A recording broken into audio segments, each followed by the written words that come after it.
Big accident brought the safety car out in the very early stages of the race.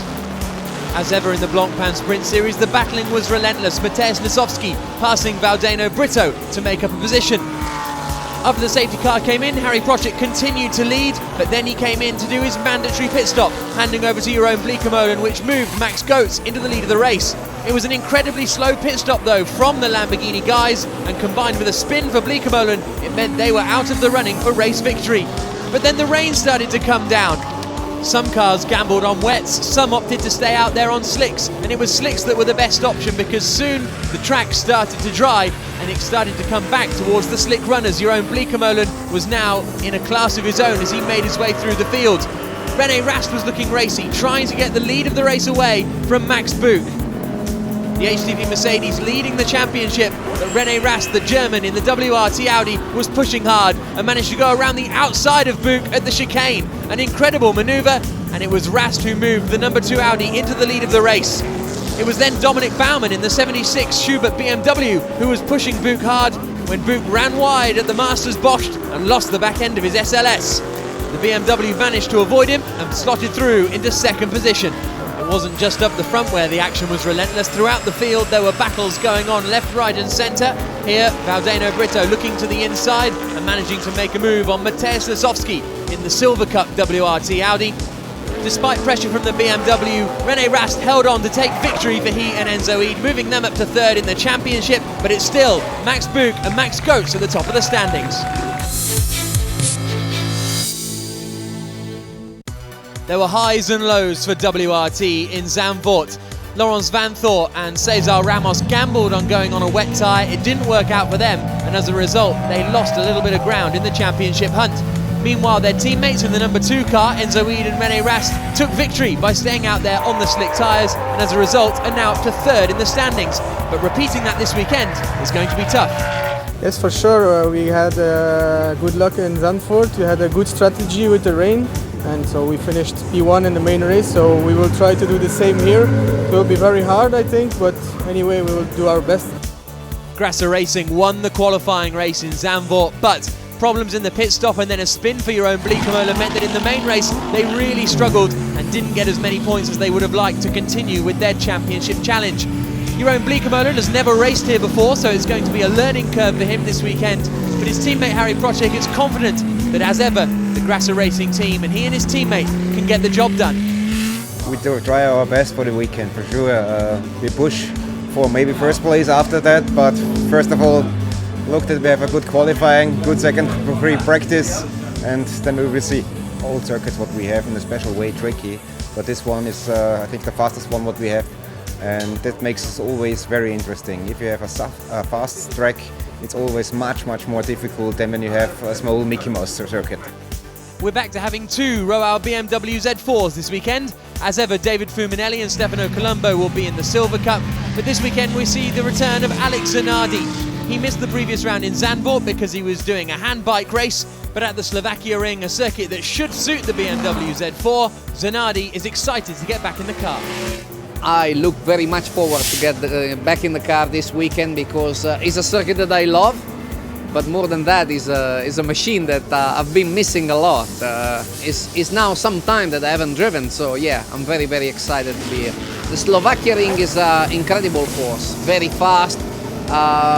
Some of the turns are quite different, so technically speaking it's quite difficult to find the right setup, because if you work mechanically to get the car biting the ground in the slow stuff, then you have the car quite unbalanced in the fast corners. So setup is the key word, and hopefully the BMW car will be a very good one to have in the race. Fabio Anidi and Giorgio Pantano's Bitech McLaren was eliminated before they even got to the first corner in Zandvoort. A really disappointing weekend for them. They'll be hoping to bounce back. There's a change in the second 61 Bitech McLaren as well. Daniel Lloyd replaced by 2008 International Formula Masters champion Chris van der Drift. And whilst the New Zealander has experience with the car, it's a new circuit for him this weekend. I've driven the McLaren now plenty of times. It's the first time here for me at Slovakia ring. So it's probably more than that, just getting a few laps in and seeing where the corners go really. Obviously now we're still a bit off the pace just to improve a bit more. continue just developing the car a bit more and then get further up the field. I mean, I think we should be definitely aiming for sort of a midway 10, 12 to start with, and then definitely get some points. I mean, that's definitely what we have to be aiming for this weekend. The Schubert BMW squad made their debut in Zandvoort and finished second in the main race. And Thomas Jaeger and his teammate Dominic Baumann are hoping they can produce a similar performance this weekend at the Slovakia ring.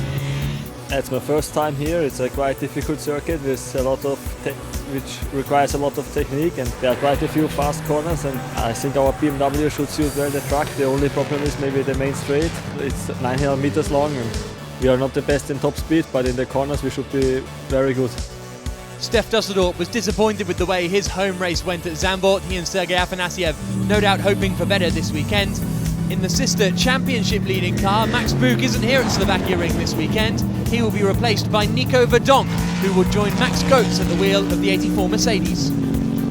I think Audi will be strong like Spa, Lamborghini as well. Blancpain is second, so I think Blancpain will push like hell. I think these two guys, Audi, Rast, Vantor and Blancpain will be very strong. The Czech and the Slovakian combine once again at Reiter Engineering Lamborghini, with Thomas Enger joining Stefan Rosina in the number 88 car. The duo haven't quite lived up to their undoubted pace yet so far this season, but the Slovakia ring seems to suit the Lamborghini car, so they'll be hoping they can perform stronger this weekend. And it is, of course, the home race for local man Stefan Rosina. For us, I think it's going to be quite tricky because now I wouldn't say it's my home circuit, even though I come from Slovakia, because lots of drivers that are now driving in Blancpain drove here already. So I think it's going to be a tough race. This is what I'm expecting, and I hope for a podium finish. But so far it looks that it's going to be really a challenging goal.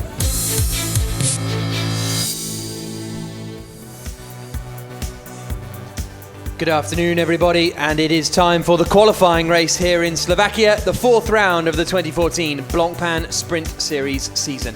My name is Jack Nichols. Alongside me here in the commentary box is John Watson. And John, usually when we come to Slovakia, it's beautiful blue skies, baking hot.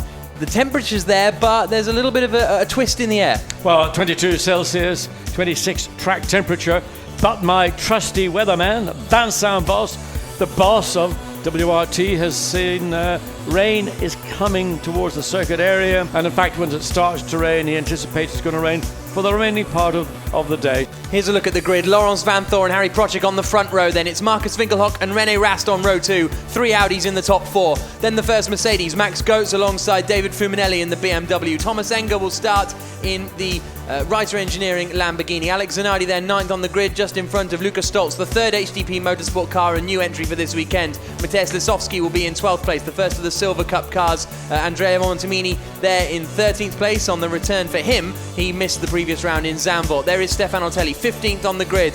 Valdeno Brito will start 17th ahead of Sten Pentus in 18th place. He's joined this weekend by Chris van der Drift. And then at the back of the grid, we will have René Munich and alongside him, Sergio Jimenez, but we've already seen that car will be starting at the pit lane.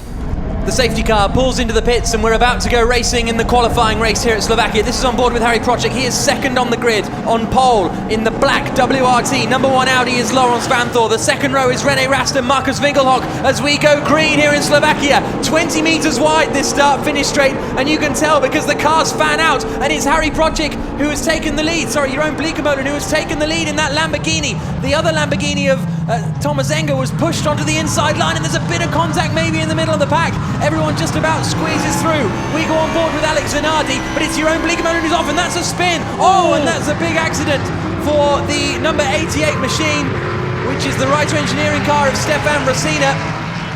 And so he started that, and it was he who was pushed to the inside line on the way down towards turn 1, and he has had a big accident on the exit. It looked as though he came together with the Stef Dusseldorp 85 HDP Motorsport Mercedes, and the safety car unsurprisingly deployed here at Slovakia ring. Here's a look at the replay, John, and Enger initially gets squeezed onto the grass. Well, he comes on the right-hand side of the racetrack trying to make space. Laurens Vanthoor pushes him wide, but Enger keeps his foot in it again. Coming out, the Lamborghini of Bleekemolen sweeps into the corner. Suddenly, Enger's got to get out of it, and he's been pinched on the inside. He got pinched on the way down. So now you've got cars 2 abreast. Now look, there's battling. the contact. There's the contact. With the well, that suddenly And that's what began the whole process. In fact, it happened before they even got anywhere near turn 2. That was still on the exit of turn 1 on the climb up over. Wow. It's on cartwheels 3 times in the air. Massive impact for the Lamborghini. Thomas Enger wonders whether he's taken a private pilot's license. There again you can see the damage to the barrier, the big hit. Then the car flies through the air. But the key is the car itself, the integrity of the cockpit is absolutely intact. And then comes to rest the rear of the car, straddling the barrier, steam from the radiators in the front. And that is as dramatic as it can get. Wipers are now being operated by most of the cars, so the rain that we had predicted falling about 3 o'clock. So we have to wait and see just whether this is going to continue or whether it's just a momentary sharp Red fall. flag. Well, there we are. I'm not surprised a red flag has come up. I think that's the sensible decision in the circumstances. Everything has just now been compounded, but opportunistically a pit stop from somebody at the point of the red flag coming out. So there'll be 54 minutes and 2 seconds remaining when we get going again. There's the Reiter Engineering Lamborghini. The safety car pulls in after the red flag period here, after Thomas Eng's big crash, but already Jeroen Bleekemolen has stamped on the gas pedal and he is on his way, leading in the Grasser Racing Lamborghini as we start racing again in Slovakia. In second place it's Marcus Winkelhock in the Phoenix Audi. René Rast is right up behind him in the WRT Audi, but look at the visibility. Very difficult on the way down towards the first corner. Winkelhock is having to defend because Rast is looking to the outside. Nothing he can do about the German in front of him just yet, but he might try and get the cutback coming up into turn 2. Has he got enough of an overlap on the inside of the Phoenix machine? Doesn't look like he quite has as they come towards the right-hander. It's going to be very close, but Rast holds it on the inside line and takes second position, but Winkelhock's still going around the outside on the exit of 2. Down towards the hairpin now of 3. Great racing between 2 very experienced drivers. Surely now in the heavy braking zone, Rast will be able to get the job done. Still Winkelhock's holding on, but there he goes, through he goes. Very wide in the background, there goes Alex Zanardi, but René Rast is up into second place. That's brilliant for Jeroen Bleekemolen because he's managed to pull away from them. His gap's over a second now. As you see, Laurens van Voor, he's fighting his way past, or trying to get past Giorgio Pantano in the McLaren, which had such a great opportunity to stick, and he's got the inside. Okay, so that's 4th position for Laurens van Voor. He managed to get past Pantano. Pantano then down to 5th. 6th place, I think, now is Max Goetz. He's managed to get past Alex Zanardi in all that. And there's a look up the inside from Dominic Baumann as he tries to challenge, I think it might be Aman Ibrahim who's got past him, and there's a spin for Zanardi. I think that may have been Baumann trying to get past Zanardi, actually. And as he comes back onto the track, he almost and possibly does collect Lucas Stoltz as Zanardi tries to get the car going again. But I think he got hit there by Dominic Baumann coming down into the hairpin of turn 10. The gap for the leaders come down to just 0.6 of a second. René Rast was the quickest man of anyone in the 2nd and 3rd sectors once he'd got past Marcus Winkelhock. There is the move from Max Goetz. He goes past Giorgio Pantano, so the Bitec McLaren starting to slip back as we feared it might. Jeroen Bleekemolen, it is leading the way. What's his advantage? It's only a couple of tenths of a second really over René Rast, but it looks as though Rast has been quicker so far in sector 2. And there's a look from Baumann. He goes past Giorgio Pantano now. So that is going to be 6th place, I think, for Dominic Baumann. This is Valdino Brito under attack from Aman Ibrahim looking to the inside, and around the outside of them is coming the car of Mateusz Lasowski, the Silver Cup WRT machine. But where's he gone? Where's he gone? He's there in he the gravel. is. He's in the gravel. I realised he wasn't there, and more big turfs kicked up onto the racetrack. Out now, onto the back straight. Almost nothing between them. Maybe a car length, maybe half a car length now. Bleekemolen will surely have to defend as he comes down into the penultimate corner. Rast is going to look towards the inside, but he's still not quite close enough. Bleekemolen goes a little bit wide, and Rast sees the inside line and forces his way past.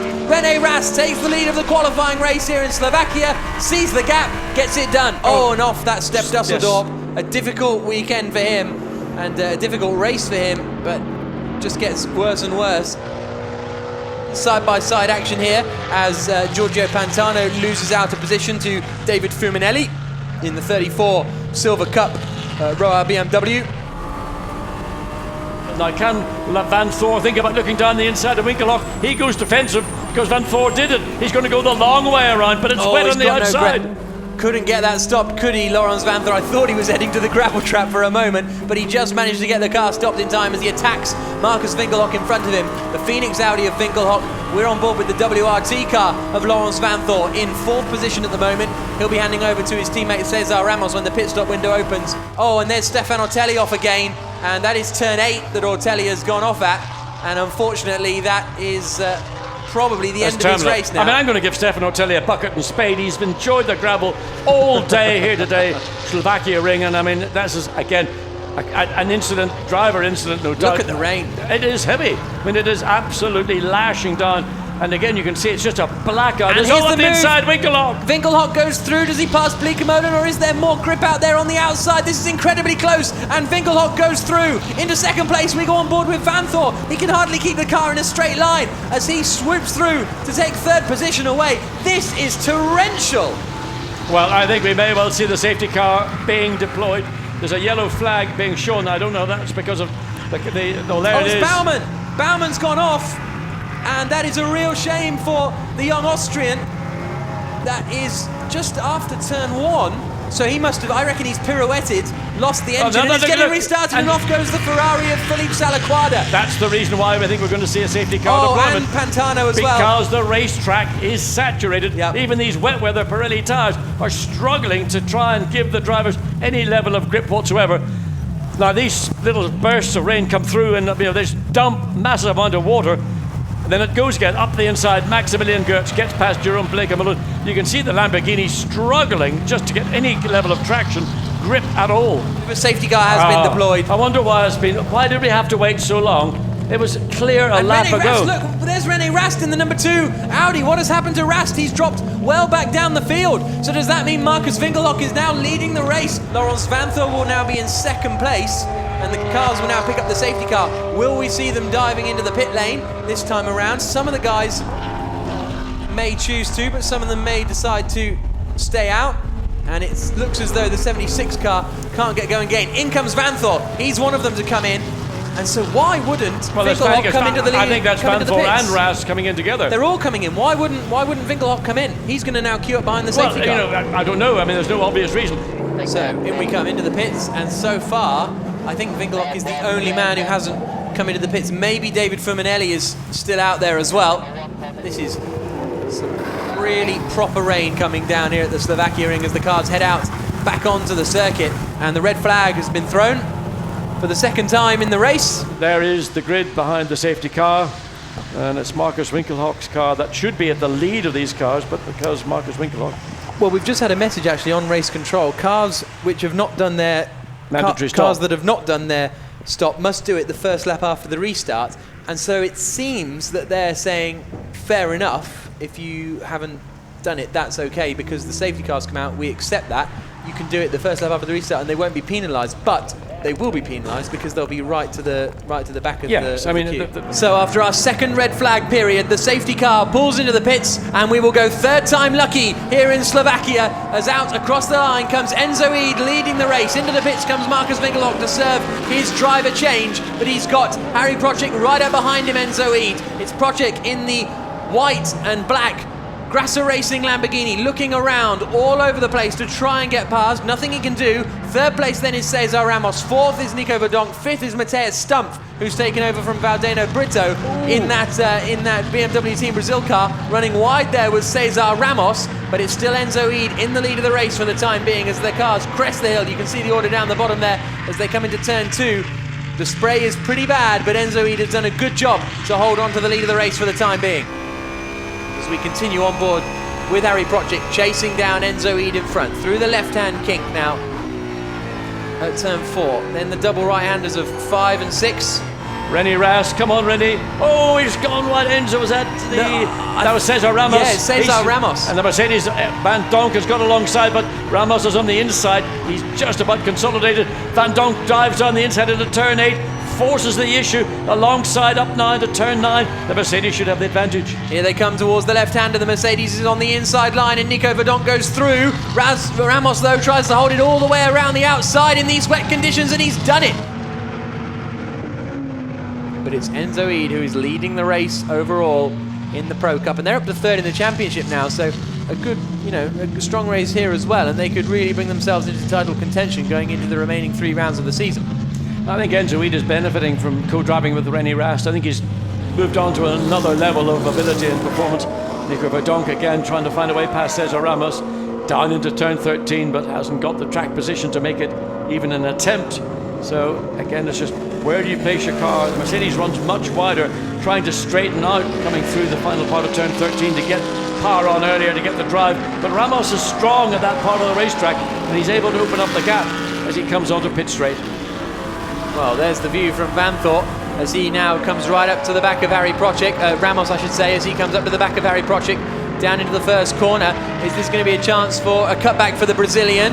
Quite possibly. Gets a really good drive out of turn 1, runs wide, uses all that curb, but that loses them some momentum actually, doesn't it? Well, it's slippery out there. You get wheel spin, one wheel will suddenly spin, then your traction control cuts in.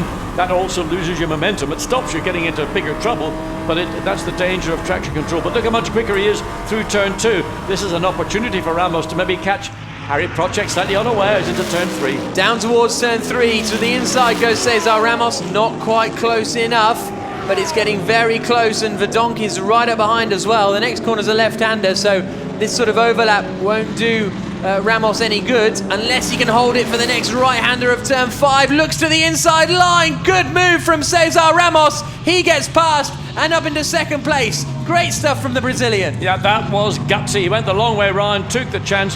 Harry Procek gave him enough working room, but the Audi was carrying the sufficient speed to get the job done. And Nico Verdonk thought, well, I'm going to have a bit of this action as well, but the door got firmly closed by Procek, so he defends his third place. But here are the two Audis, nose to tail. But it's the number 2 Audi that at the moment has the advantage in the championship. So I don't think we're going to get any sort of move over messages. No, and I'm assuming now that Audi have got this position 1-2, they may well be indicating to their two drivers that, yeah, race each other, but don't take each other off. Remember that there's people behind us who take points away from us if one or two of these cars ends up in a gravel trap or worse. So it is still a race. I mean, the Brazilian is going to have a look down the inside on the young Belgian driver. He feels he's got a victory potential, certainly pace. Laurens Van Thor and Cesar Ramos, car number 1. That was the car that set the pole position. So they might feel that this is their race, and all it takes is a little mistake from the lead Audi, and that'll be Cesar Ramos all over. And they've almost the commitment that Ramos had when he went around the outside of Harry Procek in the Lamborghini a couple of laps ago, indicates he's not here just for a run. Oh, and that's a shame for Lucas Wolf. He has gone off the circuit. Turn 1. Yeah, I think you're right. That's on the. He's gone right through on the exit of turn 1. He was running in 15th place. Harry Procek has just gone 4/10 of a second quicker than the two Audis in front of him in the first sector. What's the middle sector looking like? No, he's about 6/10 of a second slower, so it's sort of balanced out. But Procek all of a sudden looking quite quick. Also Abril. looking quite quick is Vincent Abril. Yeah, looking to try and get past Cacabueno as they come down towards the right-hander. Looks to the He's done inside it. line, He's got and it. he's got past. Yes, Yep. good pass by Vincent Abril. And there you can see in the WRT garage, they appreciate that manoeuvre, but Cacabueno is slightly better positioned in the corner to try and make the cutback, but Abril has got the advantage. The Audi seems to have very good traction, in particular out of turn 13, as we see this battle again. Enzoid not being defensive, but just putting his car where he knows the Brazilian wants to put his car. And now we have got, and that's the move for the lead of the Silver Cup. Vincent Abril going around the outside of Stefano Colombo at turn 1. What an impressive manoeuvre from the Frenchman. I didn't really see that coming. Well, two cars and 2 corners, basically. On board we go with Cesar Ramos in that second spot. Through the long right-hander, a little left kink now. It's always the back end of the car. He's gone. He spun it. What have you done, Enzo? He spun the car from the lead of the race, and Vincent Voss can't believe it. He's got to wait now to get back onto the circuit. That's Marc Bassin going past, so that'll be down in 10th position for Enzo Eid. Frustration in the WRT garage, and frustration, no doubt, for Enzo himself, because he was staring at a front row start for tomorrow's main race. I don't really understand. I think other than he was in turn 8, he was probably a bit more to the middle of the racetrack than he needed to be. And once the back end of the Audi started to swing out, the pendulum effect took over, and Cesar Ramos saw it all, just checked his car and got clear of the spinning Enzo Eid. You could see the response from the Audi WRT team at that, what looks like a harmless spin.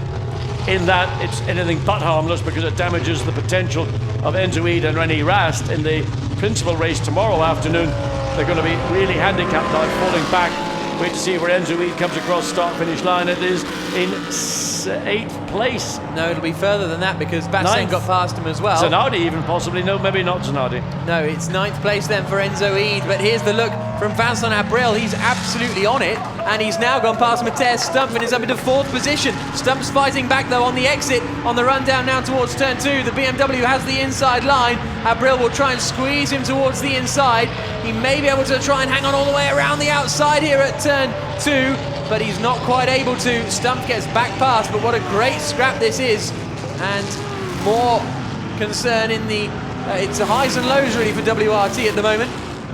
So here's a look at Enzo Eid then, and the back, he just seems to start to lose the back end, and instead of straightening it up, tries to save it, and it backfires on him. But he's on the wrong part of the racetrack. He's too far over to the right as he entered into turn 8, and once he got out there, he had to get out of the throttle, and of course without drive to stabilise the back of the car, that's where the pendulum effect plays. On board again with Procik.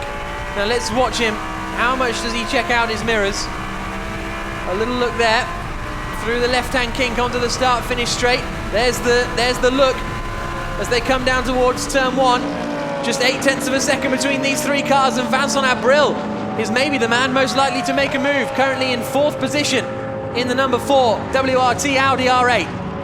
The V10 engine, oh look at the traction on the exit of the corner, and he almost loses it as he bounces onto the grass. But Abril keeps it all together. 4th place still for him, but that little bit of distraction may be the key and may allow Harry Procik to hold on to this 2nd place. Under braking for turn 10. They're all going very, very deep in, and Abril's off and in the gravel trap. What a shame for the Frenchman. A superb drive, and that also means they're going to lose the lead of the Silver Cup, and now he's going bumper to bumper with Cacabueno. But what a shame for Vincent Abril. He's been stunning in this 2nd stint. He took the lead of the Silver Cup away from Stefano Colombo, but now he's put it in the gravel trap on the final lap.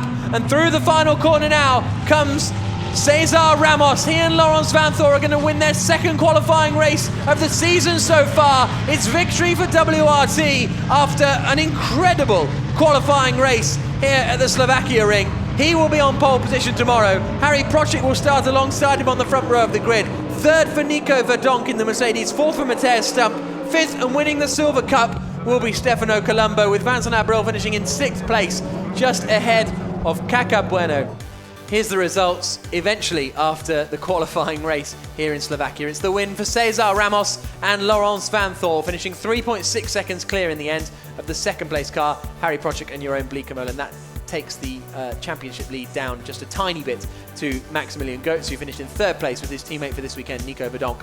4th place for Matej Stumpf and Valdino Brito. 5th and winning Silver Cup, Stefano Colombo and Fuminelli. Vincent Abril, great drive, but it wasn't quite to be. He finishes down in 6th place ahead of Cacabueno and Sergio Jimenez. And what could have been for Enzo Eid, leading the race until he spun with a couple of laps to go. Also, what could have been for the number 6 Phoenix Racing Audi.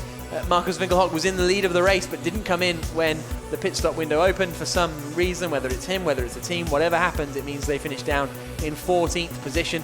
And then a number of retirements, and we had 22 cars start the race, and 16 cars made it to the end, so a reasonably high rate of attrition. So there are the winning trophies being handed to Cesar Ramos and Laurens Vanthoor.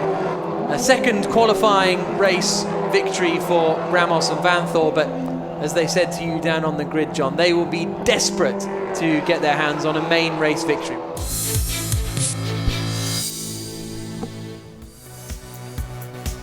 It's time for the main race here in the Slovakia ring, and as you can see, much more pleasant weather. My name is Jack Nichols. Alongside me in the commentary box is John Watson. Yesterday's race was a torrential downpour, horrific conditions at times. Some of the drivers saying it was the worst they'd ever experienced. But today we've got an air temperature of 20.4 degrees, a track temperature of 22.8 degrees as well. So not too hot, but thoroughly pleasant here in Slovakia at the Slovakia Ring, which is an excellent new facility. Built in 2008, this circuit first hosted the FIA GT3 European Championship in 2011. It also hosted the World Touring Cars and, of course, the Blancpain Sprint Series. It's got 14 corners, 7 right, 7 left, lots of undulation, and it's really an entertaining circuit to race on. and there are plenty of overtaking opportunities as well, so looking forward to getting stuck into this circuit today. As you can see, 5.922 kilometres, one of the longest circuits that we visit in the FIA GT Series, lap times of almost a minute. Yesterday's race was won by Cesar Ramos and Laurens Vanthoor, and as a result of their victory yesterday, Ramos and Vanthoor are now 4th in the championship standings, level on points with Enzo Ida and René Rast, but it's still Max Goetz who is at the top of the championship, 6 points clear of Jeroen Bleekemolen and Harry Procek. Max Buch, Goetz's usual teammate, not racing with him this weekend. You can see Stefan Ortelli there in 8th place. He had a few trips to the gravel yesterday, and Sergei Afanasiev and Steph Dusseldorp down in 13th place in their HDP Mercedes, and they're starting at the back of the grid today after having to retire yesterday. We're in for a very entertaining race at the Slovakia ring, there's no doubt about it. Hopefully a more serene race than yesterday. We had 2 red flag periods that brought an awful lot of stoppages to the race. And we can now hear from Gottfried Grasser, the team manager of the Grasser Racing team. He was with John Watson.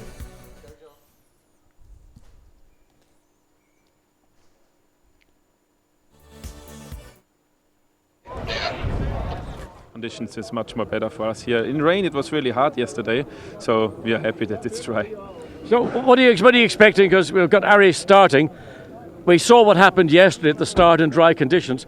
I mean, have you spoken to your 2 drivers and advised them to try and get through turn 1? Yes, sure. You know, they know what to do. You know, they do always their best, and I think yesterday the starting performance is also good from the car. And when we get it on the right point, it should be no problem. You know, for us it's important for the championship to take the most points. That's it. Now you've got a quick car in a straight line. We've got a wind blowing you down the straight. Is that going to hinder you into turn 1, or just really the same for everybody? No, I talked already to Harry now, because I think it's much more difficult in the really quick corners, because there are 2 free corners here with a lot of speed, and when you have around 30 kilometers of wind, it can be a little bit tricky, but they should do it normally. Enjoy it, Gottfried. Many thanks. Thank you very much. Good to hear from Gottfried Grasser there down on the grid with John Watson, and his car driven by Harry Procek and Jeroen Bleekemolen will be starting 2nd on the grid, and it will be Harry starting the race.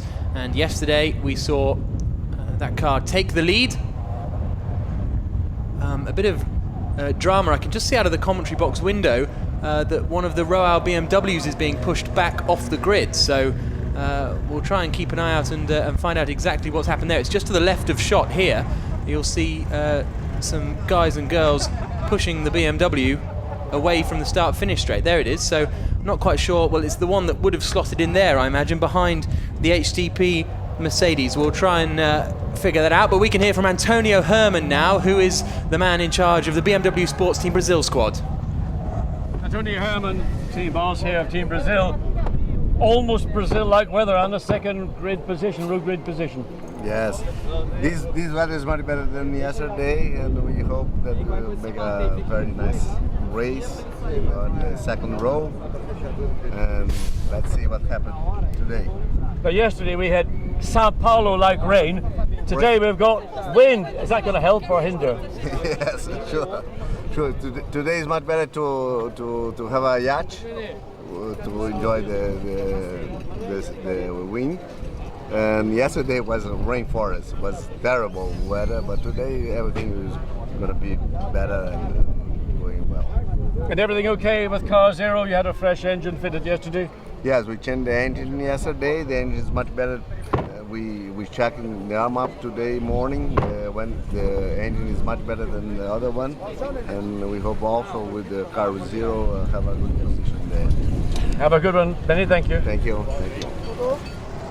Here are the cars pulling off the grid then, as we heard from Antonio Herman. It was the number 34 BMW of David Fuminelli that was being pushed back off the grid. He was due to start on the 3rd row in 5th position, so a real shame there for Fuminelli. And he won the Silver Cup yesterday, and he'll have his work cut out doing that today, if they can in fact get the car started. We'll have to wait and see, but we'll only have 21 cars taking, we'll have 20 cars taking the start. 19 cars actually, because we lost the Reiter Engineering car and the Scuderia Valois Corsa car yesterday, unfortunately, in accidents, and we've just seen the 34 BMW being pushed away down the grid. So it's still going to be a very action-packed turn 1. Here's a look at the grid ahead of the main race here in Slovakia then. Cesar Ramos will start on pole position, alongside him Harry Procik on the front row. Nico Verdonk will start third alongside Matej Stumpf. That in 5th position, Stefano Colombo's car, he will not start, he's just been pushed back to the pit lane. Kaka Bueno will start in 7th ahead of Marc Basseng in 8th position. Enzo Eid was leading the race yesterday until a last minute spin saw him drop down to 9th place. Miguel Toril in 11th ahead of Fabian Hamprecht, making his Blancpain GT Sprint Series this weekend. Chris van der Drift and René Munich will be on the 7th row of the grid ahead of Nicky Meyer-Melnoff in the car that was leading at a time yesterday. Luca Wolf unfortunately ended his race. He'll be starting just by Fabio Anidi. Thomas Jaeger in the 76 BMW, and then Sergei Afanasyev completing the cars we will have out there. So 19 cars taking to the start. Hopefully that Fuminelli Stefano Colombo car can make their way to the starting grid. But if not, they'll be heading out from the pit lane. Not quite sure what the problem was, because it managed to drive past us down here. So that is the car that will be at the back of the field. Steph Dusseldorp and Sergei Afanasyev. Afanasyev will be starting that car, and Steph Dusseldorp got involved in a couple of incidents yesterday, including the Thomas Enger crash, and also the he got in an incident with Sten Pentus and was punted off by the Estonian at the final corner. But the cars making their way around now. John Watson has rejoined me in the commentary box, and it's all looking dry out there. John, Harry Procik versus Cesar Ramos off the front row. Yeah, I mean, it's a lovely grid. It's warm in the sun, but there is a strong wind blowing directly down the straight, following these cars into turn 1, and that's sort of trying to get a little feel for both the Brazil BMW and also the Grasser Lamborghini, because wind does have a bearing on how cars respond, particularly that first right-hand turn. It's quite a quick corner, and the problem is when you make the turn initially, the front will not get the bite you're accustomed to. So apart from all the issues we saw yesterday, when the race actually started in conditions that were, in terms of wind, much easier than they are today, it's important for everybody to remember to be cautious, to be observant. You know, it's not rocket science doing this. You just got to keep your wits about you. It's a very wide start straight here. As I said, 20 metres wide, so sort of almost as long as a swimming pool wide. So really a lot of space for the cars to get out, and then they all have to funnel down together into the first corner. But there's Cesar Ramos, that's the car on pole position. He'll have the inside line going down to the first corner, but there's about 8 lines into turn 1 at the start of the race, so it is very easy to make up positions. Yesterday, Giorgio Pantano went from 20th on the grid to 4th by turn 2. Phenomenal performance from him. We go on board with Alex Zanardi, getting ready for the start of this 1-hour race with a 10-minute pit stop window in the middle as we come towards the final corner now. Cesar Ramos in the number 1 WRT Audi is on pole position, but right alongside him is Harry Procik. The second row of the grid is Nico Verdonk and Matej Stumpf as we wait for the lights to go out here in Slovakia, and we're racing. Who's got the best getaway? It's a good start from Procik by the looks of things. Ramos is going nowhere. He's falling back through the order. It's also a good start from Matej Stumpf as they come down towards turn 1. Ramos is super late on the brakes, and as a result there's contact. Off goes René Rast. Off goes Cesar Ramos. Off goes Fabian Hamprecht. Off, I think, goes the second of the Grasser Racing Lamborghinis, but they all came together in turn 1. It's not rocket science, John. No, I know. I'm sitting here watching it and thinking, I mean, surely amongst these drivers, no, it's the first one. It's Harry Procik. It's the 28 car. Harry Procik has gone off at the first corner, and he was tagged going into turn 1. But there were cars coming through the pack still on full throttle, while others were off the throttle, rolling into turn 1, and the consequent 3 cars we can see there in the gravel on the outside of turn 1. So, big news as far as the championship is concerned then. Harry Procik out of the race at the first corner, all because it all just got a bit close in there. It looked to me as though it was Ramos going in too late on the brakes, but we'll have to wait to see. That means Nico Verdonk in the championship leading car is in the lead of the race. Surely we'll have to have a safety car for this, by the way, meanwhile. But it's the 0 car of Kaka Bueno who is up in second place. Somehow the Fortec car of Miguel Toril is in 3rd position. Absolutely astonishing. There, unfortunately, out is Stumpf, the teammate of that man there, Sergio Jimenez. Yeah, I mean, a messy start, but there, BMW, second row of the grid, taking full advantage of it. A fresh engine, contact with the left rear of the Mercedes, but not sufficient to destabilise the car. But that is an aggressive opening lap as we watch the cars now filter through the back end of the circuit, through turns 11 and down into the long turn 13. There was Antonio Herman we saw on the pit wall as you spoke to him earlier, John, and he was saying that It was Brazil-like weather conditions, a little bit more so today, and they'll feel at home in second place because they've only had one podium finish in their Blancpain Sprint Series careers. Oh, and off is Nicky Meyer-Melnhof, and that's at turn 9. Turn 9, that's a big, big impact. And that's, you see the safety car already on the track, deployed, and that is a I don't know, we haven't got the safety car, but there was a car, a road-going Honda Civic. So that car was driving either over the bridge against the flow of traffic, I don't know where, but we just got a glimpse of that car. Into the pits comes Alex Zanardi, he's picked up a puncture, we're on board with him now. What an action-packed start to the race, and it's the rear left that has gone for Zanardi, so a real shame for the Italian who was making his comeback really this weekend after missing out.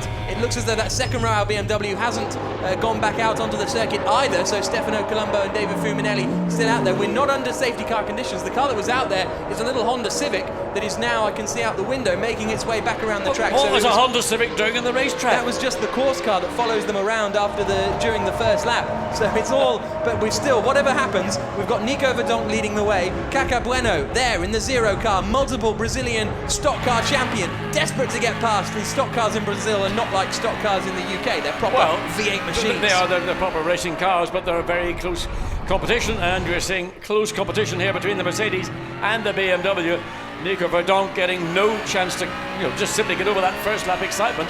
He's got pressure from Caca Bueno at pretty much every corner of the two cars as you go through turn 8 up the hill. Now, where is the car that we saw of Nicky Meyer-Melnhof? Well, there it is. It was on the exit of turn 8 that he went off and into the barriers. So, and I wonder, was that an assist? Because there's a bit of damage to the front of Alex Zanardi's car. You can see paint damage on the front spoiler. But the puncture was rear left. Puncture was rear left, but let's look again at the start. I mean, again, fanning out the full 20 metres plus width of the racetrack. Cars actually on the red and white exit pit mark, I don't have identification. And then the Lamborghini moves in, but it's Verdonk. But it's the two Audis, they get tangled. And Harry Project just he got out of it early just to sort of do the right thing. And he was just utterly swamped by people. 4 cars, including the BMW, the Brazil, the number of the zero car, which gets involved. So this is the zero, it was the 30 car that got involved. Yeah. This is on board here, and you'll see Ramos is there on the left, Cesar Ramos. He gets a slow start, and then he seems to me to go in too late on the brakes. I might be wrong here, but Ramos keeps going, look, and throws it in, and as a result, everyone squeezes together. Yeah, I mean, the two Audis come together. One goes from left to right, tags, and Zoid. That then sets off the process. So Caca Bueno, he gets through cleanly and clearly. Oh, that big impact on turn 8. He's just gone straight on, hasn't he, there? Well, we just caught the very tail end of it. It might have been that he got a tank slapper and then the car's bitten and just gone straight off, I suspect. As we know, this was the replay. Yeah, the replay of the contact, the slight contact. Nico Verdonk and the Mercedes getting a little love tap from his Brazilian mate. Absolutely. Or matette. There is Antonio Herman on the pit wall. Great to have the BMW Team Brazil squad here, and Brazil getting a bigger and bigger presence in the Blancpain GT Sprint Series, and what a way it would be. They had a really good run here in Slovakia last year. I remember, I think it was Ricardo Zonta was running up in 3rd place before he just got shuffled down towards the end of the race. But now, Caca Bueno is right up behind Verdonk. 3rd place is still Miguel Toril, ahead of Luca Wolf in the HDP Mercedes. Thomas Jäger's up in 5th position. 6th place is Cesar Ramos, so he made it through all of that turn 1 shenanigans. 7th place is Marc Basseng. 8th is Vincent Abril. 9th is Chris van der Drift, and 10th is Sergei Afanasiev. I mean, I think this is the best advertisement for track position you can get, because Nico Verdonk, 2nd row of the grid, leading, and Matthias Stump, 2nd row of the grid in 2nd position. They managed to avoid, call it shenanigans or whatever you choose to call it, just lack of brain inside. So looking further back, we've had a change for 3rd place, because Lucas Wolf is now up and past Miguel Toril, and now here's the move from Marc Basseng going past Thomas Jäger as they come into the final corner. Ramos has lost out to Basseng as well, so the 2012 FIA GT1 World Champion is absolutely on a mission now, Marc Basseng. He's up into 5th position, so good stuff from him. Also behind, it's very close between Cesar Ramos and Vincent Abril. The two WRT teammates we might see them battling coming down into the first corner. Abril looks to the inside, late on the brakes, and he goes past Cesar Ramos. But there's an awful lot of bodywork hanging off the number 1 Audi, and that we're on board with now, and that might be affecting him a little bit because he was right in the middle of the pinch. Yeah, it was a real pinch point going into turn 1. Again, the penalty of having such a wide start-finish straight is it enables everybody to fan out and go this 7-8 car wide train of cars going in. Then the pinch point is at the point where you're making your apex, and then some drivers rightly backed off early just to make sure they got into the corner cleanly, and as a consequence they got tagged and involved in the incident. And there's the car coming back in. This is Sasha Halleck in the left front of that Grasser Racing Lamborghini. He went off at turn 3 and then has come back on the circuit. And he's now making his way into the pits as Vincent Abril, who drove so stunningly in the second half of the race yesterday. He then went onto the gravel on the final lap, unfortunately, but nevertheless it was a strong run from him.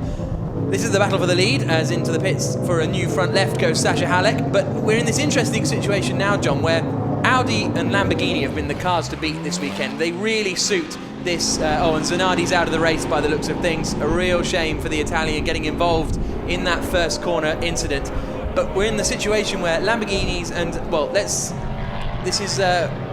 going to listen to this. He's battling with Marc Basseng. Basseng gets past as they now run down towards the penultimate corner. And there you can see the cars. Oh, so the contact has already happened. And there you can hear him wrestling with it on the throttle. Yeah, I mean, he's just basically just trying to keep the car on the island, and he does, so he gets back into the pit lane entrance, slows the car down, of course, to make sure he doesn't exceed speed limit. And that was a disappointment for Alex Zanardi as we go back to the battle at the front, and Nico Verdonk consolidating now. The battle is just 0.3 or 0.4 of a second, but look behind. Marc Basseng desperately trying to get past Miguel Toril to take 4th position away, and on that last lap, it was, well, they all lap pretty similar at the front, 202.7, the top 3 cars, and Basseng has now got Thomas Jaeger right up behind him there in the 76 Schubert BMW. What an impression they've made, having made their Sprint Series debut in Zandvoort last time out, where they finished in 2nd place. And look at this, Basseng's got to have a chance down into turn 3. Miguel Toril was reasonably slow coming out of turn 2, but if you position your car nicely, there's no way of getting past, really. And Miguel Toril, with all his experience, is doing a good job. Yeah, he just planted the car right and the entry point for the following Basseng and the Audi, and denied Basseng the opportunity. The long way around was going to make him vulnerable to Thomas Jaeger in the BMW, and this chain followed by Abril and now Toril, and there we see Sergio Jimenez walking back, and they're discussing what went on and how did it happen and who was at fault. And well, I was just doing my job, and suddenly I'm being pushed from behind or on the side. Yeah, that was Fabian Hamprecht that he was walking back with, the young 19-year-old German who's joined Stefan Ortelli in the WRT Audi this weekend. There is Sergei Afanasyev, and when I spoke to him just on the grid before they started, and Steph Dusterdorf said, it'd be tough to get into the top 10 today, but after turn 1 they're now running in 10th place. And I mean, there's a lot more racing to go. We've got 50 minutes of this race remaining, and it's still not really settled down. It's still a lot of intense battles going on, particularly with the 2 WRT Audis at the tail of this group of cars running out the top sort of 8, 9 as they come down into turn 13. And Cesar Ramos, having lost that position to Vincent Abril, keen to retake it, having now felt more comfortable, having had his car been punch board and countersunk into turn 1. So here's a replay of how the Fortec car lost 3rd place. It was a look up the inside from Lucas Wolf, and Miguel Toril, to be fair, tried to hold it around the outside, but Wolf's kept his nose in there and then had the inside line as they came down towards turn 2. So good racing between the two of them, and great to see Fortec running at the front for the first time really in Blancpain. Yeah, they've had a good qualifying session. They've had a relatively good race yesterday, but this is more what they feel they should be. They've basically got look at the damage on the side of the Audi coming through them. Cesar Ramos's car, there was a big contact on the driver's door. But going back to Fortec, they've now got a car set up with which the drivers are more comfortable and confident in, and that's why the performance has improved. Lucas Wolf is currently the quickest man on the circuit, in 3rd place in the white and blue HTP Mercedes, the new car for this weekend. But then the queue up behind with Miguel Toril, then Marc Basseng, Thomas Jaeger, and there's Cesar Ramos. And look at that! That's got worse. That's sort of, well, contact has happened, and then as the wind is getting on it, it's pulling bits off. Yeah, I mean the door is probably carbon fibre, and it's just being peeled back by wind pressure, and whether that becomes an issue, that they may have to bring the car into the pits and carry out a repair on it. I don't know how they can change the door on the pit stop, but I suppose it's part of what a top team has got the capacity to do. They look at every potential eventuality, and build that into their car accordingly. But look at this battle for the lead of the race. 48 minutes and 12 seconds to go still, and we are on board at the start again. And this is the view from Caca Bueno then as he went down towards the first corner. And like I say, I'm not trying to apportion blame, but Ramos is very slow, but then he's so deep on the brakes and it seems to sort of career into everybody else. Look at that, everyone else is braking and Ramos goes through, has to go for a gap that's not there, comes across, collects the Audi on the right and then goes back across and collects everyone else on the left. Yeah, and that was Enzo Ede, and he was a passenger, he was doing nothing wrong, he just got caught by his sister team car, and then the damage on the left front door of Cesar Ramos's car. We've seen that now. He's the tail end of this group of cars coming on to start-finish straight. He pulls up alongside Vincent Abril. He's got the run off him, but he's on the outside of the corner. Abril will no doubt try and maintain his position on the inside, and he's had to give it up. He's conceded it. So a good job from Cesar Ramos to get around the outside. Well, yeah, that is interesting because those two probably have some sort of team order action going along. Although Vincent Abril at the moment is third in the Silver Cup because Miguel Torrell and Luca Wolf, who are both up in front, are also running in the Silver Cup as he goes very wide again every time, using that runoff on the exit of turn number 2, Cesar Ramos. But maybe now he knows the damage to the car and you can sort of get settled into how your damaged car's behaving. Yeah, I mean, the damage is principally superficial damage. The thing that he was most concerned about was if the steering wheel in a straight ahead position was slightly off, and that's always a concern for a driver because that indicates there's something damaged within the suspension, usually within a steering arm. So you just would by nature just be cautious for the next lap or so to get the correct feedback and message through the car, through the seat, through the steering wheel, through the pedals, that it is safe to press on. But our race leader, Nico Verdonk, right behind him, Caca Bueno. Verdonk brought in this weekend to replace Max Buch, who's missing the action here in Slovakia. That car is still the one leading the championship by 6 points, and right up behind him is Caca Bueno, a hugely experienced, as I say, stock car racer, but also races in Brazilian GT championships as well. Sao Paulo State's karting champion back in 1992. There's my useless fact today about Caca Bueno. I'm sure he'd be delighted to be reminded of that. It makes him somewhat 20 years ago. I mean, not the youngest driver in the field, but in the meantime, all that experience is playing to the advantage of the team Brazil BMWs. And really, we talk about Brazil and sunshine. In fact, in Sao Paulo recently, that the monsoon-like rain, as we had here yesterday, but given fair conditions and a good grid position, we're really seeing what the Caca Bueno-driven BMW is capable of.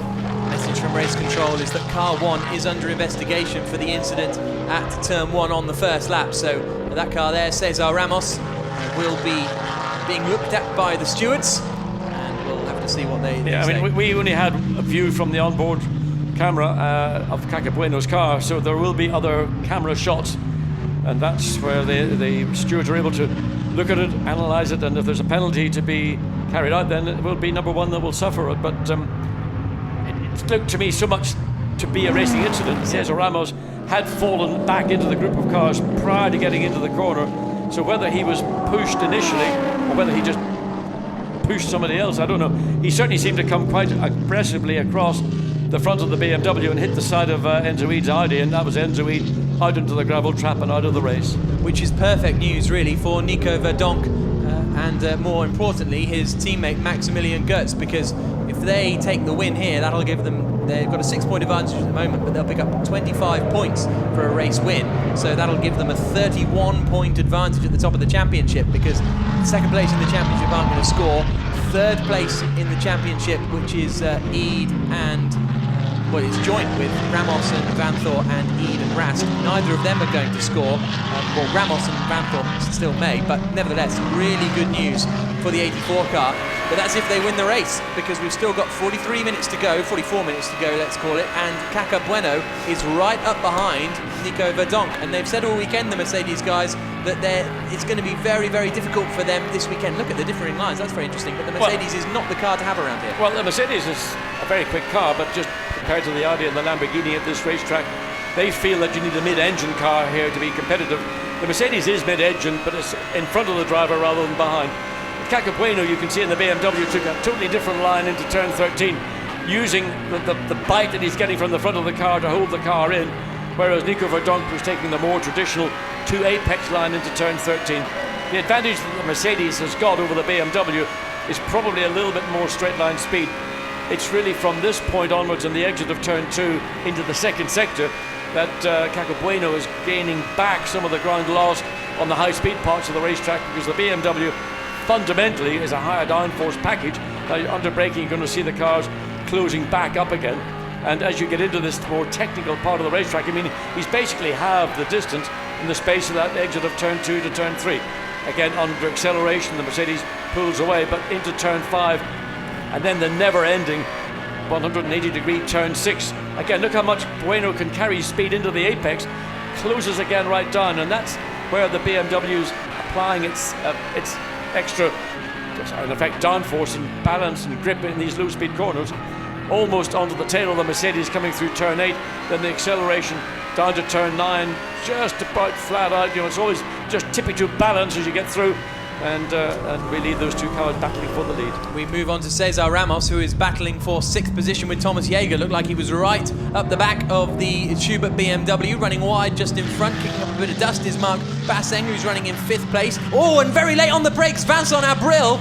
Wow, that was interesting. Oh, and the thing to point out here is Miguel Torrell has dropped right back, hasn't he? So Torrell was 4th at the start of this lap, but he's now down in 6th position, I think, with 7th place Vincent Abril, 8th place Vincent Abril right up behind him. We didn't catch where that position was lost, but what is clear, Vincent Abril has lost contact now with Cesar Ramos, which he was so keen to try and maintain. That's why he took a bit of a punt coming down into turn 10. That's where the back of the car was dancing all over the place, just about managed to keep it, but up along, well, not quite alongside, coming out of turn 13. So Vincent Abril frustrated now that he's lost that close contact to Cesar Ramos, who did take away the position from the young French driver some 3 laps before. So that means that Marc Basseng is in 4th position in the car, in the Pro-Am car he shares with Anglo-Italian Alessandro Latifi, and they're currently comfortably leading the Pro-Am class. 2nd place is René Munich, he's down in 13th position. Here's a look on board with Cesar Ramos. Are we going to see what happened to Miguel Torrell up in front? He goes very, very wide into 6th, and as a result Thomas Jaeger sees the opportunity to go past, and I presume Cesar Ramos is going to do him as well, down into turn 8, through the kink of 7, and here it is. Yeah, and I think just again, the whole situation for Miguel Torrell was he's slightly unseated by the BMW getting through, kept out on the left part of the exit of turn 6, maybe picked up a little bit of rubber on his tyres, so didn't have the bite and the grip, and of course not Miguel Torres, but Cesar Ramos was all over him like a rash, and this man, Vincent Abril, frustrated now that he wasn't able to follow through with that group of 3 cars or 2 cars that should have been 3, taking the position away from the Fortec Mercedes. Again, the race leader, Nico Verdonk, under pressure from Cacabueno as they come through turn 8, but it's through the rest of the corners that the Mercedes starts to stretch its legs. We go on board, and these next 2 turns will be good for the BMW, but then as we get into the faster corners, the Mercedes starts to pull away again, which is what we're going to see here. On board with Cacabueno, still chasing down Nico Verdonk in the lead of this race in the 4th round of the 2014 Blancpain Sprint Series, and that is the championship leading car up in front of us. Now Marc Basseng has got past Miguel Torrell. He's gone half a second quicker than the top 3 in front of him, but again we're seeing that the same line, differing lines from Verdonk and Bueno. Verdonk is taking what I would consider to be the traditional 2 apex lines, and it doesn't hurt him. It just suits his particular driving style or the characteristics of the car, where Cacabueno is able to use the downforce and the bite of the car to hold that in, and really, rather than making 2 apexes, just follows around the circumference of the corner, and hope that that's going to give him an advantage on the exit. 6 of one, half a dozen of the other. Bottom line is that Verdonk is able to consolidate his advantage off turn 13 all the way down to turn 1. So here's a look at the moment where Vincent Abril was, I don't know if he was going to, he meant to have a look there, he just seemed to get unstable under braking. Well, he came down, he had a look down the inside, it goes very late on the brakes. Vincent Vaz, Pierre Dudonné probably had a little hard in the mouth. Thierry Tassin, part of the management structure of WRT, they were sitting there thinking, oh, please, no more contact. Body panel repair bill is going to be enormous. Yeah, exactly, they've already had 2 cars taking each other out so far. And also you've got the 3 cars, as well. Actually, yeah. With Nicky Meyer-Melnhoff. Maybe he still had a touch of the temper in him that he had after yesterday when he went to see the stewards. I've never seen Nicky Meyer-Melnhoff. as puce in the face as he was when he almost attacked me. You know, look at the regulations, I can't... He went nuts, absolutely nuts. Can't blame him for almost I think he might have calmed down a bit. So we've got 2 WRT cars out of the race, which is Fabian Hamprecht and Stefan Ortelli in the 9 car, and the number 2 car of Enzo Ede and Ede and Rast are still going. They have managed to get out there, but Enzo's running down in 12th position at the moment. We are on board with Cesar Ramos, the leading WRT car at the moment, in 6th position, and that up in front of us is Thomas Jaeger, the Austrian in the BMW. And these race leaders are now going to be lapping Sasha Halleck before too long, who's running down in 14th position. Stefano Colombo has got out from the pit lane, but is 2 laps down, so he's going to have a difficult weekend or difficult afternoon, but he could still, if anything happens to the other Silver Cup guys, pick up a podium. So it's worth going out there again for Colombo. But now here's Caca Bueno just weaving around to try and put off Nico Verdonk in front of him, but Verdonk, an experienced GT racer. The gap back to Lucas Wolff is only 1.9 seconds from Bueno, so Wolff is reeling them in maybe 3 or 4 tenths of a second a lap. Here's a look from Sergei Afanasiev as he now tries to get past Vincent Abril, and Afanasiev up in 9th place now. He's progressing well. The battle I would like to keep an eye on is that Thomas Jaeger in 5th place, closing down less than half a second behind Marc Bassang in what actually is the leading Audi in this afternoon's race. And the BMW again showing, as we see here on board with Caca Bueno, very quick in this second sector of the circuit, and trying again to use the speed of the BMW where it's got it, and offset the disadvantages where it is slightly slower down the straight in particular. And again, just Verdonk being cautious, not quite certain where the Lamborghini is planning to go as it comes through the exit of turn 6, then back again 7, and then hard on the brakes. And Bueno, not even using the full width of the racetrack, just showing the BMW's nose at every opportunity to try and keep Nico Verdonk looking in the mirrors one way or the other, start getting his distraction to play to the advantage of the BMW.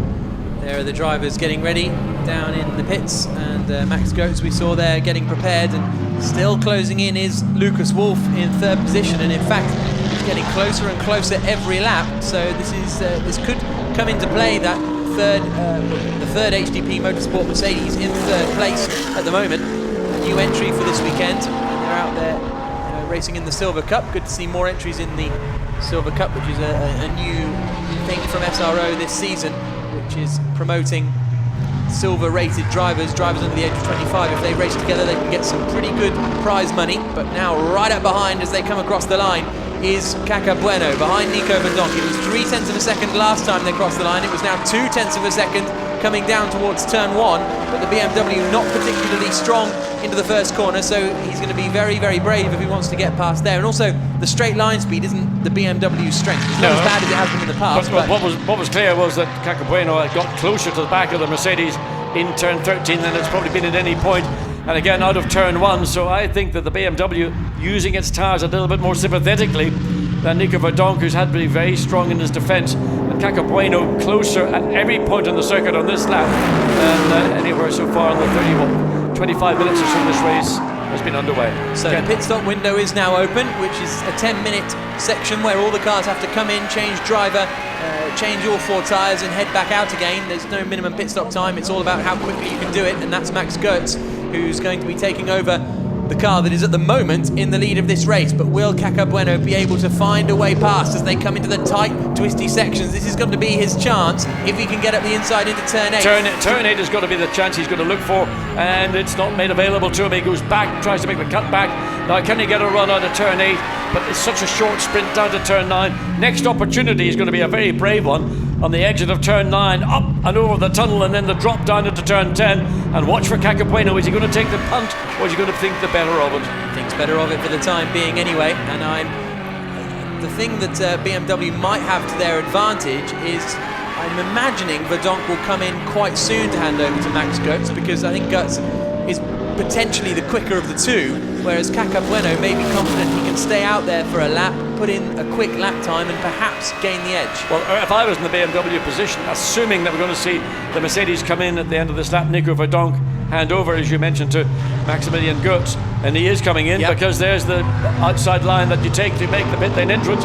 Caca Bueno has now got the opportunity with a clear racetrack to show the performance. His last lap was, well, 2 minutes 4. In fact, his best lap's a 2.2. So he will want to try and shave as many, well, almost seconds off his best lap. There's still a battle going on between the two Mercedes. Yep, this is Sergei Afanasyev for 6th and 7th place. Yep, he is right up behind Miguel Torrell as they come down towards the first corner. So in the pits, we've got Nico Verdonk, our race leader. This is also where the teams can make a big change. Through goes Afanasyev, reasonably straightforward. He goes past Miguel Torrell, but this is, as I say, where the teams can make a big difference to the race order. We saw it in Zandvoort. A slow pit stop can really cost you. That's Laurens Vanthoor getting in the Cesar Ramos car. Just one more tyre to go now for the HDP squad.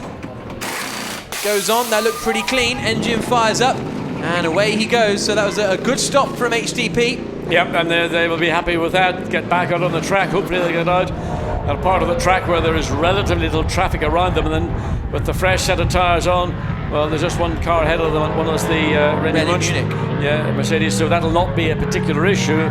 And with fresh tyres, you want to max that out as possible, as quickly as possible. Now look at this. Out has come the number 1 car, well in front of the Schubert BMW. So the 76 Schubert team have lost out in that pit stop change, and that's a shame for them.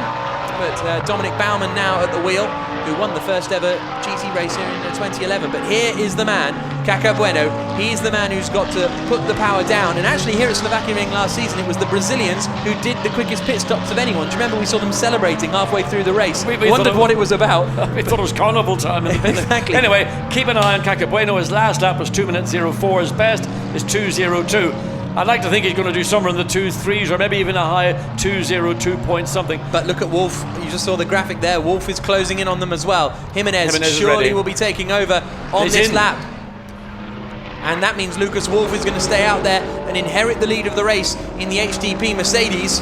But in now comes Caca Bueno. This is, for the moment, the battle for the lead of the race. Past the big pit control, race control building on the left-hand side there. Now under the pit garages, the cameras flashing as he comes into the pits. Our camera's down there to watch this vital pit stop, which could determine the lead of the race if the BMW guys can do a good job.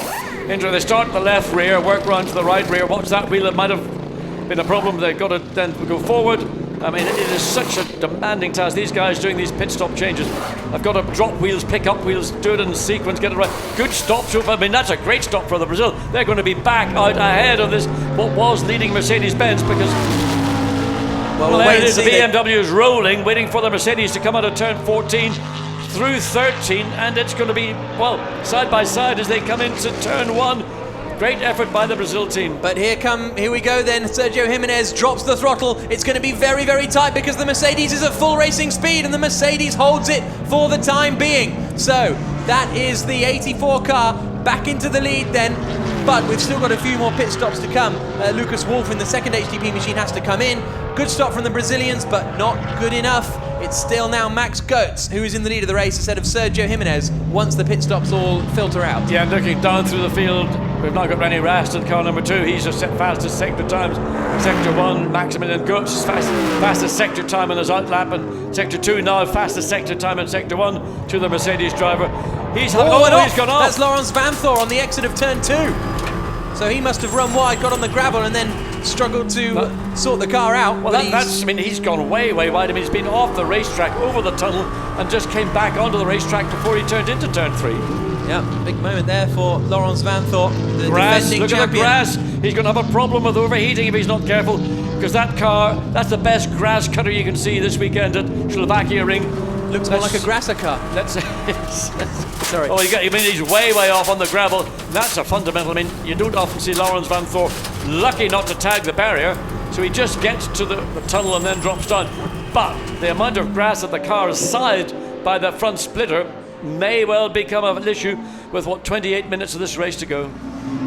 Into the pits comes Miguel Torrell to hand over to his teammate Aman Ibrahim, and you can see there is Laurens Vanthoor down into the left-hander, and if he still had to make his pit stop, of course, they can come in and just sort of scrape some of that grass out, but because the pit stop has already happened, he won't be able to. Max Goetz now at the wheel of the HDP Mercedes, and he is looking quick. Fastest first sector of anyone, as John said, a 59.3 in the middle sector, which is very impressive. Caca Bueno, he's done a great job for his team. Sergio Jimenez has not been able to, stay in contact with Maximilian Goetz. Goetz did have the advantage of having that one extra lap. And then gets the feel for the car, the feel for the track. Sergio Jimenez is now going on to his first flying lap, having come out from the pit stop. Just, you saw Caco Bueno just an inch, that's all it was, just an inch. Very frustrating. Coming in, Laurens van Thor has got to come in to clear that grass. Yeah, a real shame for the WRT Audi, and this is really, as we move to the final 3 rounds of the season in Portugal, Zolder and Baku, this is really giving a strong advantage now to the 84 HTP Mercedes of Max Goetz. There you can see the number 4 car. Vincent Abril has been into the pits and now handed over to Matej Sosowski. They're under investigation for a pit stop infringement, and their team manager has been asked to go and see the race director immediately. So a little bit of trouble there. More trouble here, though. It didn't take long for that to boil up, did it? No. And that was a little over a lap from the point he went off, and that is absolutely, I mean, dread to think what it's doing to the engine and the overflow system. Simply when you go off the racetrack, as we saw Laurens van Thor do, it's not the grass in the grill, it's the grass that's behind the grill, and of course you can't really get at it. The engine's steaming. I mean, they're going to try and send them out, because once the car came in and all you had was a massive heat soak, and the water would be pouring out of the back of the car under that pressure. So also into the pits we've got our race leader now, Lucas Wolf. He and Mark Basseng have come into the pits, so we're going to find out who's going to be ultimately in the lead of the race. Out comes Laurens van Thor. Here is Lucas Wolf handing over to Lucas Stoltz. Just got to wedge him in. He's tall, Lucas Stoltz, as you can see. He's not very supple though, is he? I mean, there's a bit of a leg over type thing. Bit more Pilates needed. A bit more Pilates. Here come our race leaders then, I think, who will retake the lead. Yeah, you can see the HTP squad still changing the rear right wheel. So into the lead of the race goes Max Goetz as he comes across the line. And Jimenez last lap was 1.2 seconds quicker than Maximilian Goetz. So Jimenez has now found the grip of the car, got the confidence, and is really flying and reeling back in what will be ultimately the race leader, Maximilian Goetz. So we've also seen Alessandro Latifi come out of the pits well in front of the HTP guys, so it was a really slow stop for Lucas Wolf and Lucas Stoltz. So that means that Alessandro Latifi, I think ultimately maybe up to 3rd place. We'll wait and see how that pans out next time around. But we know that in the lead will definitely be the 84 car of Maximilian Goetz, the man leading the championship by 6 points. His championship rivals are out, so if things remain like this, he's going to be 31 points ahead. But as you say, Jimenez was quicker on that last lap, a very slow lap for Goetz. In fact, Dominic Baumann is currently the quickest man on the circuit as well. So action all over the place here. The pit stop window's about to close. Everyone has been in to complete their pit stops, so that's all good. And this is now Lucas Stoltz right up behind Rene Rast. Battle for what is a roundabout 5th position, most likely. We go on board with Caco Bueno, and with Sergio Jimenez, and he is now closed in on Max Goetz. Yeah, well, that's because the last lap that Jimenez did, it was 1.2 seconds quicker than Maximilian Goetz. But we're now seeing last laps very much slower from these lead cars. We don't know why they're showing 2 minutes 08, 2 minutes 09. That's those cars coming in. So these two cars, Jimenez 2 minutes 2 for Goetz, 2 minutes 0.8. So, but Jimenez's tires are fresher. Yeah, well, 1 lap fresher. But the point is that Jimenez looked a little bit apprehensive when he went out of the pits. He lost potentially, they thought, the lead, and he just was tentative on his opening lap. Now he's got the feel for the car and the confidence. Now he's pushing in the same way we saw from Caco Bueno. And Goetz was nowhere near. He was nowhere near getting the apex at that second part of the corner, and as a result, Sergio Jimenez in the BMW Team Brazil car moves into the lead of the race. He tried to do the double apex, totally missed the second apex, and as a result, he was on the grass. Well, I mean, you don't often see a mistake from the young German driver such as that. That was a real own goal, if you want to call it that. And that's all Sergio Jimenez needed. He saw the opportunity. He was applying the pressure. His last lap again was Jimenez 2:01 against Goetz's 2:03. So they're clearly, well, that was obviously caused by going on the grass. So the performance with the BMW vis-a-vis the Mercedes, top for Brazil in exit of turn 13. And now here's the battle as Lucas Stoltz tries to get past Rene Rast for 5th position. Dominic Baumann has come out in 3rd position in the Schubert BMW. Superb for them. Behind in 4th place is Alessandro Latifi. And at the moment, in 5th place is René Rast, but he's in all sorts of trouble there for René Munich. Yeah. He has been off the circuit because because he's off the circuit, but also there's some gravel around. So I wonder if he's run into trouble. I can't quite make out. I think that's coming into turn 7, the exit of turn 6. Exit of turn 6 into turn 7. So not quite sure how he's. And there is gravel on the track as well as rubber, but he just, I assume, has a self-induced spin at the exit of turn 6. Quickest man in the first sector by Yellow a second. flag waved up at the exit of turn 8 into turn 9. Yeah, so but there you can. Well, it's before that the main problem happens for Max Goetz. It happens during the corner, but that's the end result. Yeah. Also, what compounds it is the grass here is absolutely sodden from the amount of rain that fell. It didn't stop raining. We went out to dinner at 9 o'clock at night, and it was tipping it down. So the racetrack. And also, what's happened to that's Munich recovering. But I think he was at turn 10, not turn. Yes, it was at turn 6 10. Yes, that's why the wave yellow flag was. It looked like 6, but it turned out to be 10. Drive-through penalty for Vincent Abril and Mateusz Lisowski, the men who are currently in 2nd place in the Silver Cup. And that is for a pit stop infringement, so that's a shame for them. They're currently in 8th place. They'll drop right down the order. And we're watching now Alessandro Latifi, who is in 4th position. Very, very strong performance from he and Marc Basseng.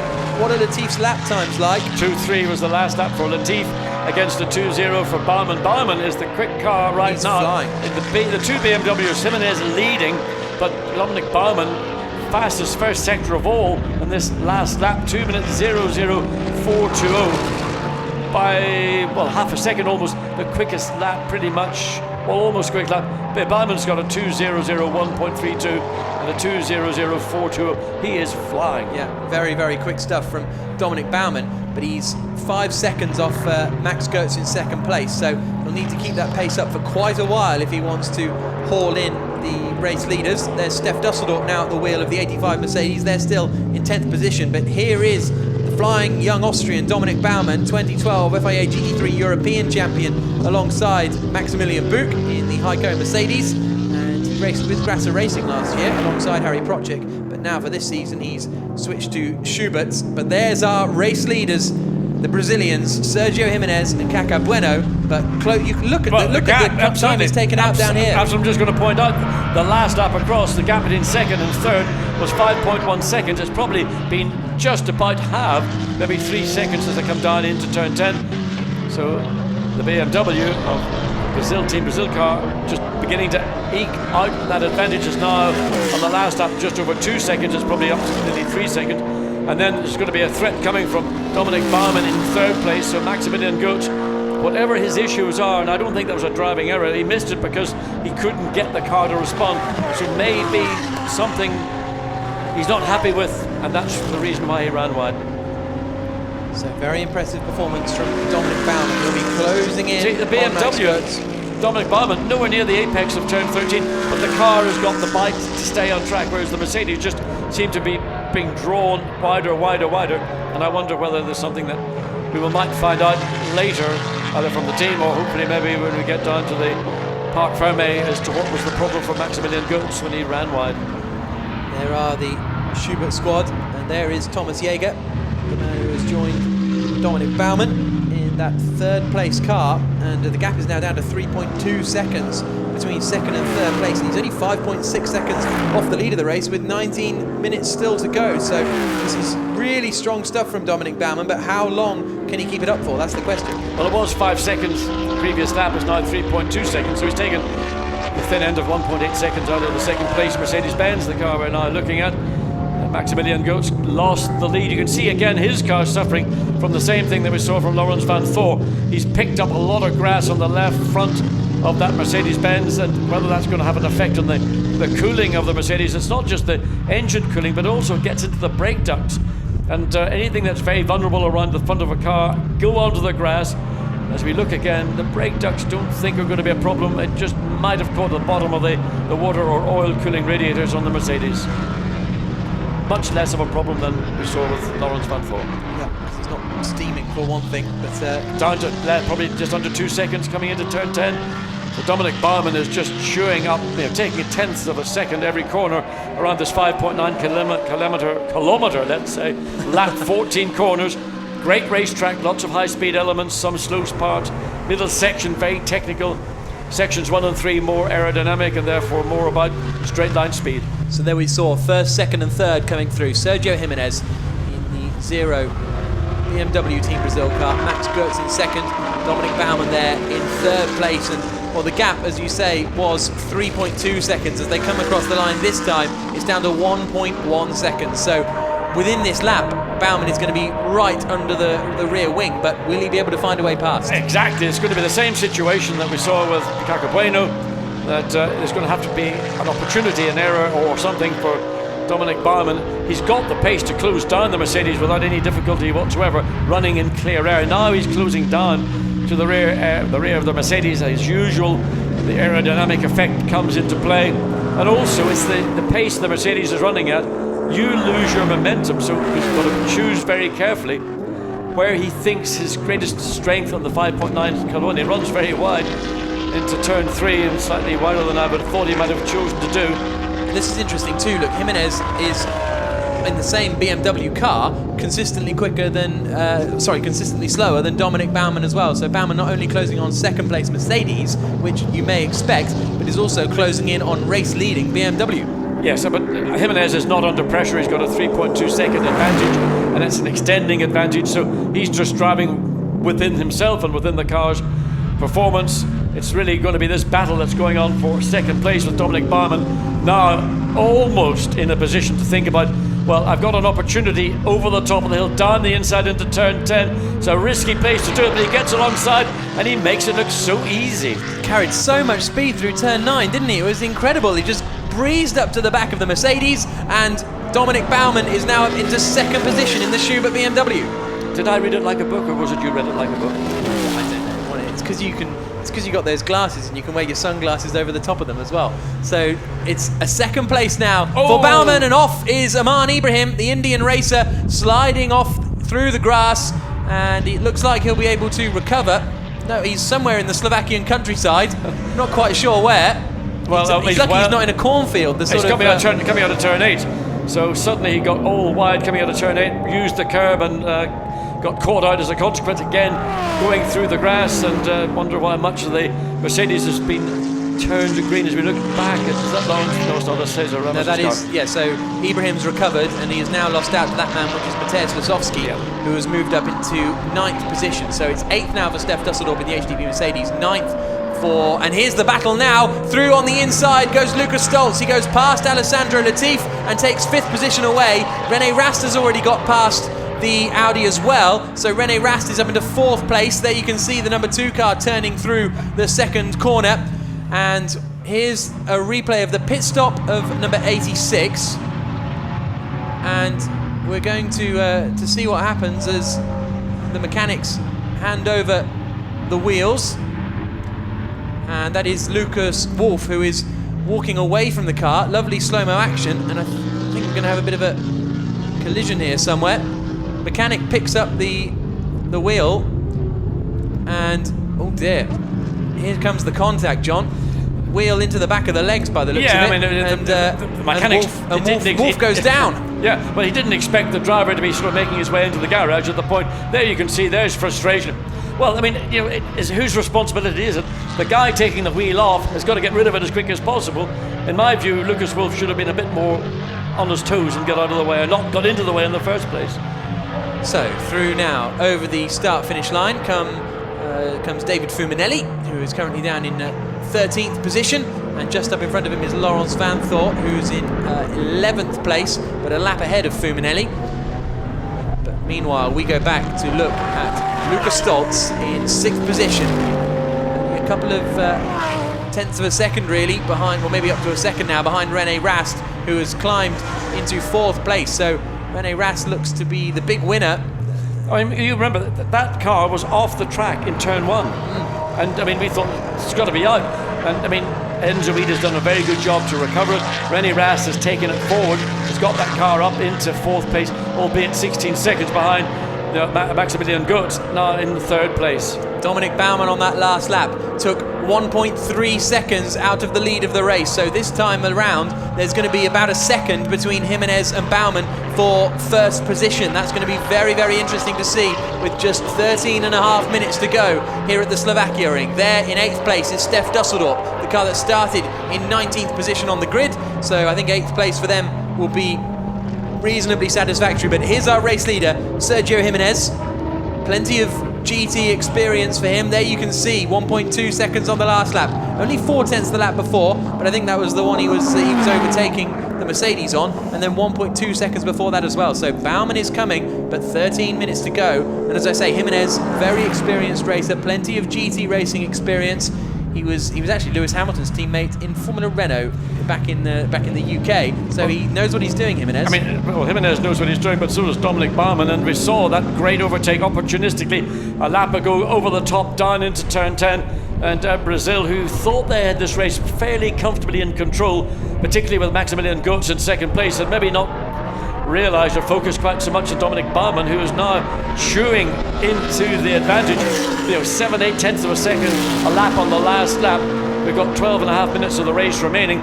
He will catch the Brazilian team BMW without any problems whatsoever. Quicker than you can say it, yeah. The question is Dominic Baumann, when he gets into the rear wing of the leading BMW, going again to lose the pace that he's displayed really since he got behind the wheel of this car? Especially because, well, I mean, he seems to be quicker all the way around the circuit. That last lap again, it was 1.1 seconds. And there's Caca Bueno.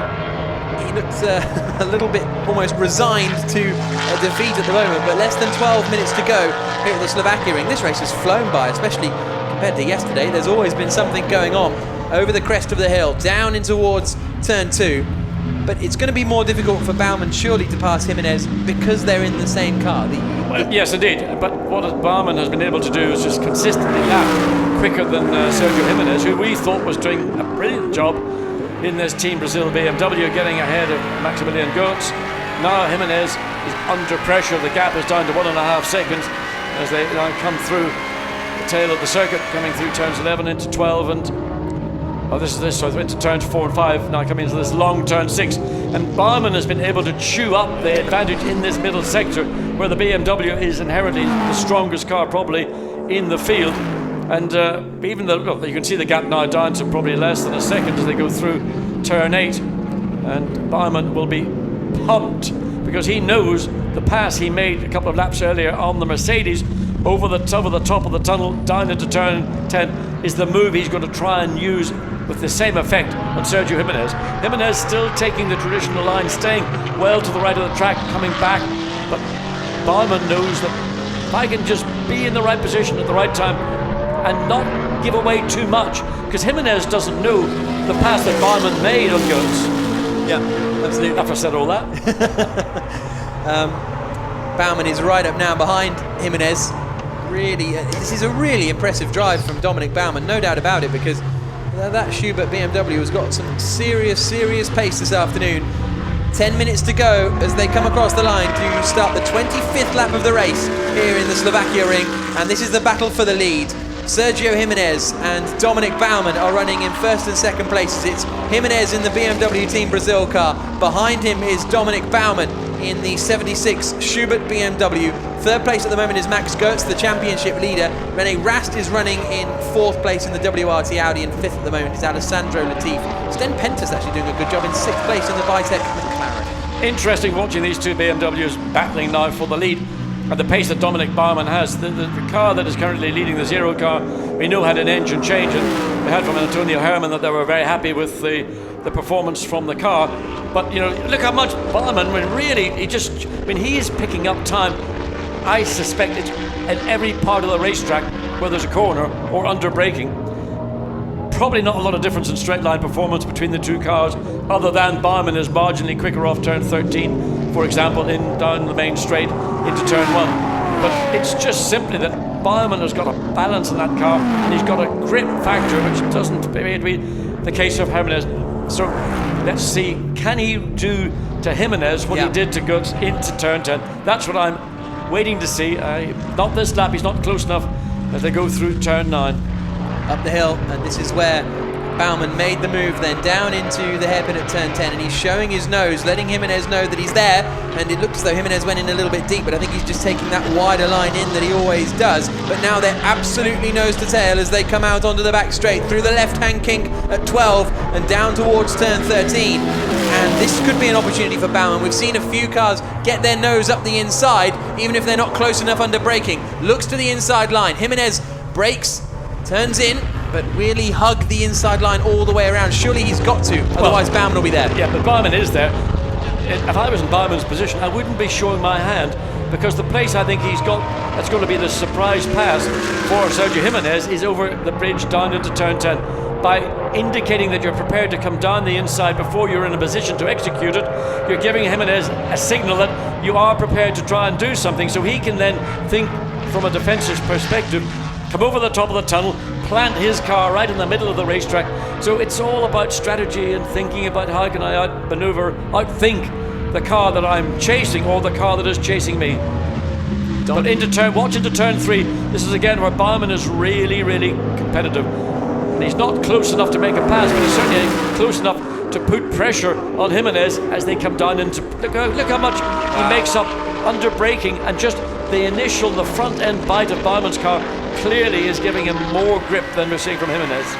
Team Schubert have really got that car hooked up. They've only made their Blancpain GT Sprint Series debut in Zandvoort at the last race, and these guys managed to finish third, but they said it was only because of the wet conditions that they managed it. But now, here in the dry, they're looking very strong. We're on board with Jimenez through the left-hander of 7, down into the tighter left-hander of turn 8, and he's quite far away from the apex there as he tries to get the late turn, and I wondered if Baumann was there. But now into turn 9, this is the move that we saw lined up a few laps ago. He's not super close to the back of Jimenez, and Jimenez moves towards the middle, and he doesn't look to have that advantage through 9 that he had on the Mercedes. No, out of 8, again, look how close they are into turn 10, but out of turn 8, Jimenez is able to consolidate the gap, and it doesn't allow Baumann any opportunity to close up into turn 9, then over the top. So it's sort of status quo for these two cars at turn 8, turn 9, turn 10. But again, Baumann looking again to move it down the inside. Hasn't got track position, hasn't quite got the straight line speed to make that a pretty audacious maneuver to try and do it. Just follow the BMW, get a good exit. And again, Jimenez has got the slightly better exit. Of course, he's on the throttle a little bit earlier.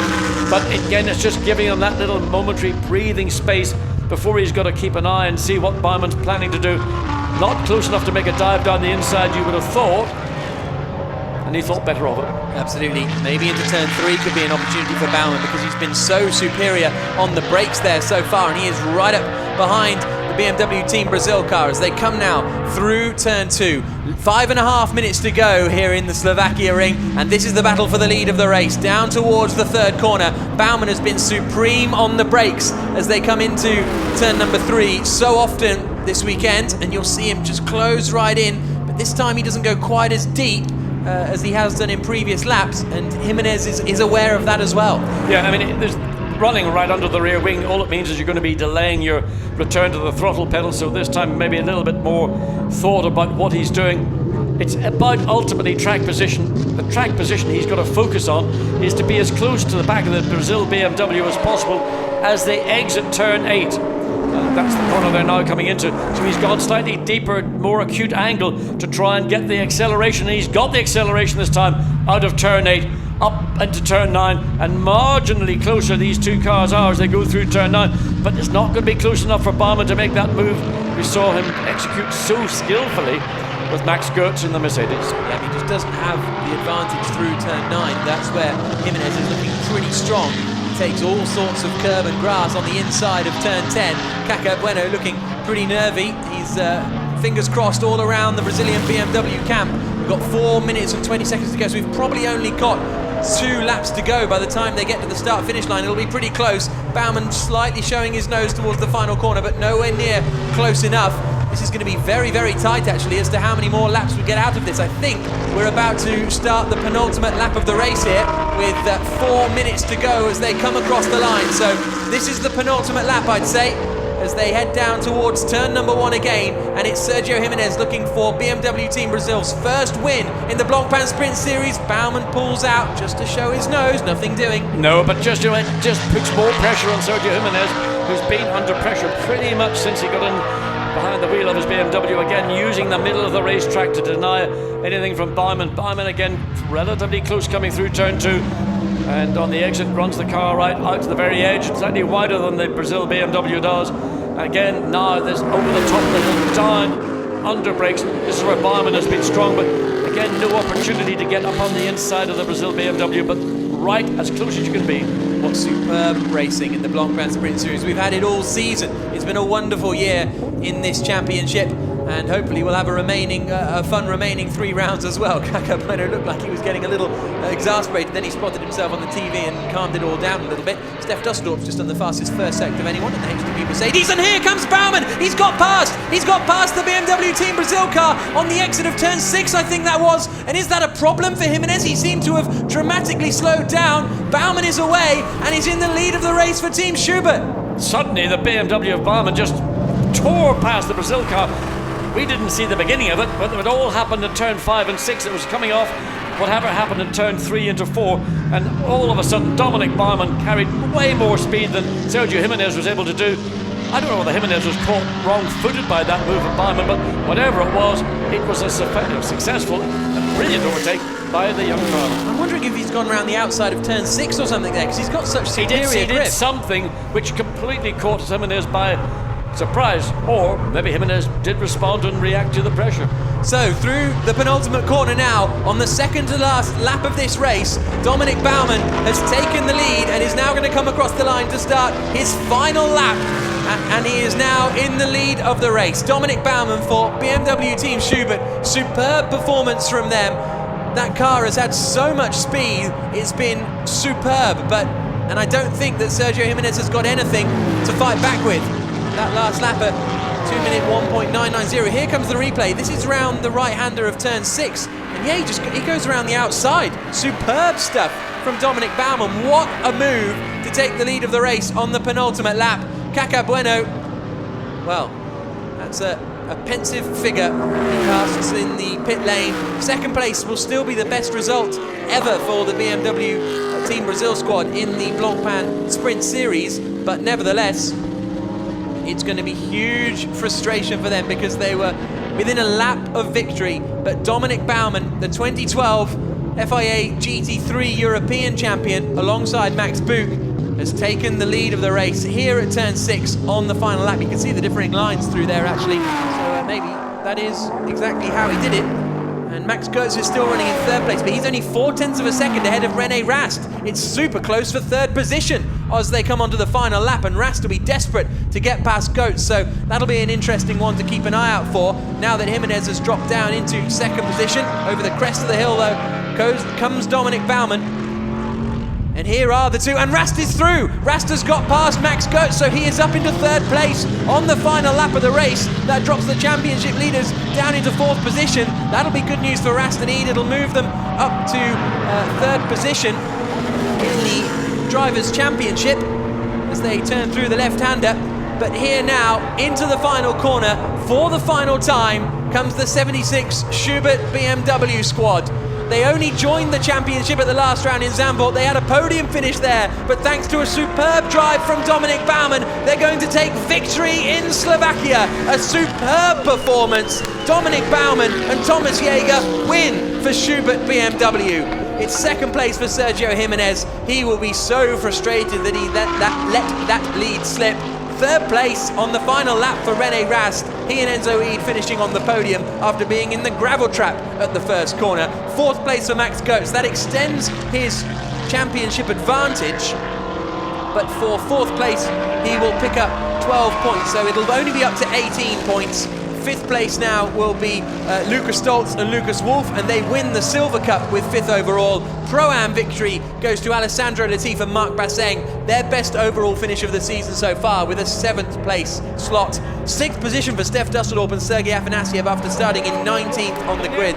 They will be pleased with that as well. But, well, what a performance for Dominic Baumann and his teammate Thomas Jäger.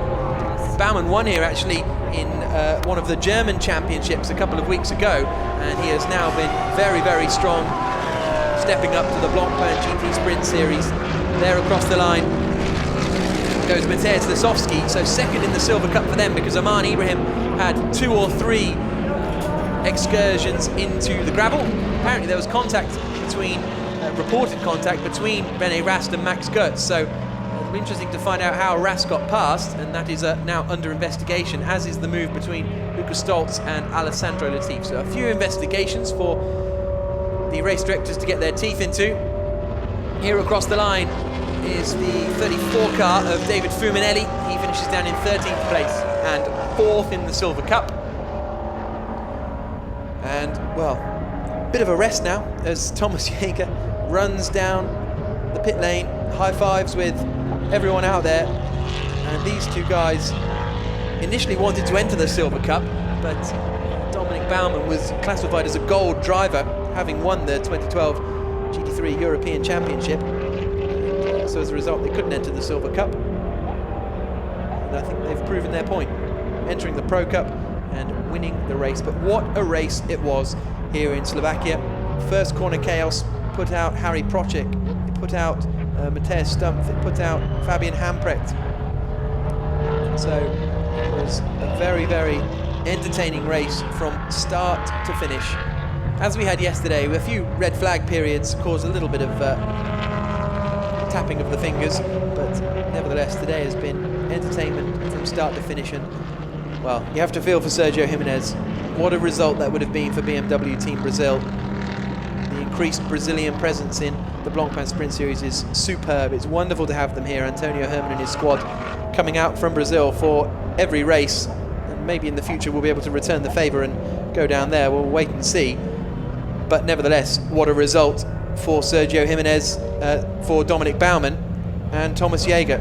He comes into the pit lane, picks up a bit of grass. On board now with Jimenez after that second place finish. You can see the race control tower there, the big building on the left-hand side. But what will the feelings be for Dominic Baumann? They had such a slow pit stop, remember. They lost a lot of time in the pits, it's worth recalling. But out now will climb Baumann. Jäger goes up to him. A tap on the shoulder and a little high five, but I think we might see something a little bit more dramatic now. Wonderful performance from Dominic Baumann and Thomas Jäger. And they go and hug their team. Great to see the Schubert squad taking victory. They last raced with us back in at the end of the 2011 season in the GT3 European Championship, but made their return to Blancpain Sprint Racing in Zandvoort last time out, and as I say, had a podium finish which was superb. I think it was second place, wasn't it, ahead of the Porsche of Jaap van Lagen in third, but the second place finish then was impressive, and they said it's because of the rain, but now it's dry. Dominic Baumann and Thomas Jäger have taken victory. Superb performance from them. Let's see what they got to say. Dominic Baumann, Thomas Jäger, explain to us please, you started 19th in the grid, you win the race. Thomas, what happened at the beginning? Yeah, I had a perfect start in the first corner. I think we were P6 or P5 or something. Then again, our pit crew made a perfect job at a stop, and then Dominic, he was just the fastest again, 1 second faster than the cars in front of him every lap. And so this was possible today for us, and we are all very happy after the bad Saturday yesterday that we are on the top. Dominic, 2 great overtakes. First, Max Goetz to take ahead of the Mercedes. But then, where did you get past the Team Brazil car? Because suddenly you were much, much quicker. I don't know what happened. So I tried it sometimes on the inside, on corner number 6, and it didn't work. So I thought, okay, I have to do something else because I'm quicker. And then it was just a decision from half a second. Okay, I go on the outside and try to stay on his side. And the next corner is the left corner, and so it worked, and it's just perfect. Yeah, it's great. Now, during the commentary, we're trying to work out why is your BMW so much quicker, or appears to be so much quicker than the other BMWs in the field. I put it down to brilliant drives, but was it something secret in the car? I don't know which tires they used. We used new tires, so I don't know, because we were not on Q3. And that could be a reason. The other reason, I don't know, we had a really perfect car. We had a damaged car on Q1 and Q2, and I couldn't give my best in the qualifying, but now everything was repaired, and I really like the track. So we have been here 2 weeks ago, the German Championship, so just everything came together, and brilliant job from everyone in the team. Well done, Thomas. Well done, Dominic. Fantastic to see two young chargers winning a race.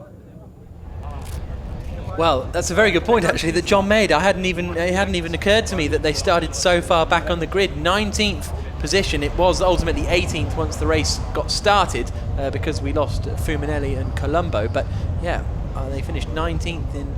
Well, they didn't finish yesterday's qualifying race, so that only adds to the impressiveness of the performance from the BMW squad. And the Team Schubert guys will no doubt be very, very pleased with that, and so they should be. A phenomenal performance. But now we're going to hear from Sergio Jimenez. How frustrated with Wood must he be?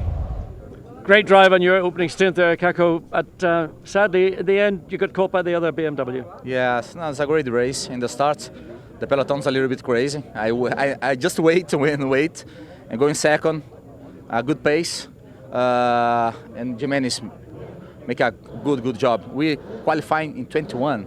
We have a lot of problems in qualifying, and the team work very well. The cars go fast today, but the full problem in the last 2 laps. Not first win, but we're happy. Sergio, what can I say? You were just run down by a car identical car, but just seemed to be so much quicker than yours. Yeah, they were much quicker. We need to find why, but we did, as Kaka said, we did a very good job. We changed engine before the race, and everything was difficult for us, and we did P7, P2 was very good. Shame we lost the win because of fuel, had a fuel problem, but it's okay. Anyway, you brought a sunshine into the pits. Thank you very much. Well done. Thank you.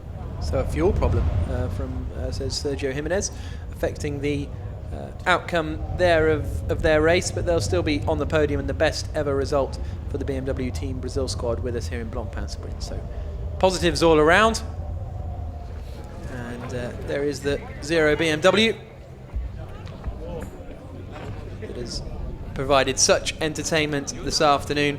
René Rast did a superb job to come back to third position. Let's hear from him now. Third place for René Rast, Enzo Weed. I mean, what can I say? Enzo, you got tagged big time into turn 1. Yeah, I got a good run for the start. I was really in front, and then I hit two or three times and I spun around. So it's really a shame because I was really good, and still we finished P3 by, first of all, the guys from the tire change. They were really fast, and then my teammate was unbelievable, flying like hell. Really good, really nice to see. Well, René, I've seen some brilliant drives from you all this year, not notably in Spa 24 hours. And just this one slipped under the radar. We weren't really focusing on you, but you did a brilliant job to get that third position just in the last lap. Yeah, we had a small advantage. We had new tires, so I was a bit faster at the beginning, and then I caught up to the Mercedes, and I caught him in turn 6, the last lap. I have to apologize a bit because we touched a little bit. He went wide, he was sideways, I was sideways, and then we touched a little bit, and I got through. But nevertheless, did a great pit stop. I think we were the fastest, and yeah, it was just a great race for us. I know that little love tap, you might call it that, it's been looked at by the steward just to see whether there was intent or not, but it was just a racing incident. Yeah, for me it was. I mean, it's the last lap of a long race, and everybody just tries to defend or to gain a position, and we were... René, no further action. You're safe, you're third place. Great, cool. I'm happy, thank you. Excellent, René, well done, thank you. So there's John bringing René live news as it happens, and yeah, it has just come up on the timing screens. There will be no further action for that contact between René Rast and Maximilian Goetz. So it will be third place on the podium for them. They're making their way down now. Here's a look at the results. 29 laps and an epic race in the Slovakia ring. BMW's first and second. And I'm not sure that has ever happened in the Blancpain Sprint Series before. And it's Thomas Jaeger and Dominic Baumann ahead of Caca Bueno and Sergio Jimenez. BMWs have always been strong at this particular circuit though. Enzo Ede and René Rast taking 3rd position. Nico Verdonk and Max Goetz in 4th place. Good news for their championship as some of their main rivals retire. Lucas Wolf and Lucas Stoltz, their debut finishing in 5th place and winning the Silver Cup. Afanasiev and Dusseldorp from the back of the grid to 6th position, and Marc Basseng and Alessandro Latif win the Pro-Am class. They finish in 7th place overall.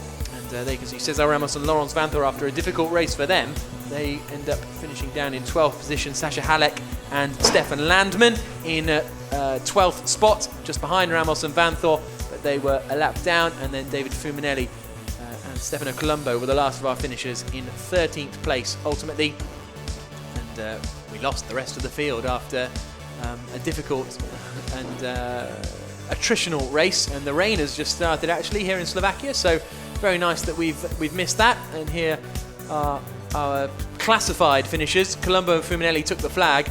Anidi and Pantano retired, as did René Munich and Alex Zanardi with a puncture very early on. And then we also lost the 28 Lamborghini of Harry Procek, the 30 BMW of Matthias Stumpf, Fabian Hamprecht out as well, as with Nicky Meyer-Melnhoff. So we will be seeing the podium presentations reasonably shortly here in Slovakia. We're in the middle of farming countryside, plenty of cornfields on the way in, John, but it's very, very exciting. Yeah, I mean, 2 outstanding drives in my opinion. Dominic Baumann really gripped the BMW, the Schubert BMW, and ran down Team Brazil. They had a little issue at the end. Here's the look at the points classifications then after that, and Max Goetz now has a big advantage over Jeroen Bleekemolen and Harry Procek in 3rd place. Maximilian Buch hopefully will be returning for the remainder of the season, but it's Max Goetz who now has the advantage at the top of the standings.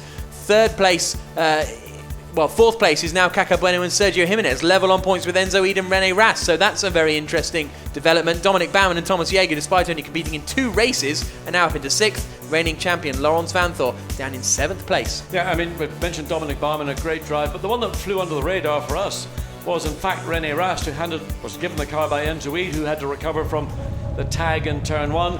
And again, René Rast just delivering performances from Audis above and beyond, you might say, expectations. And the stewards have announced that there's no further action to be taken. The contact that was probably just simply very light, bit of paint rubbing and so on and so forth. So they're delighted to be in the podium. What a great drive back through the field. Enzo Ede did a good job, handed over to the Audi Meister, René Rast. I mean, just, the guy is magic. Top step of the podium then for Dominic Baumann and Thomas Jaeger.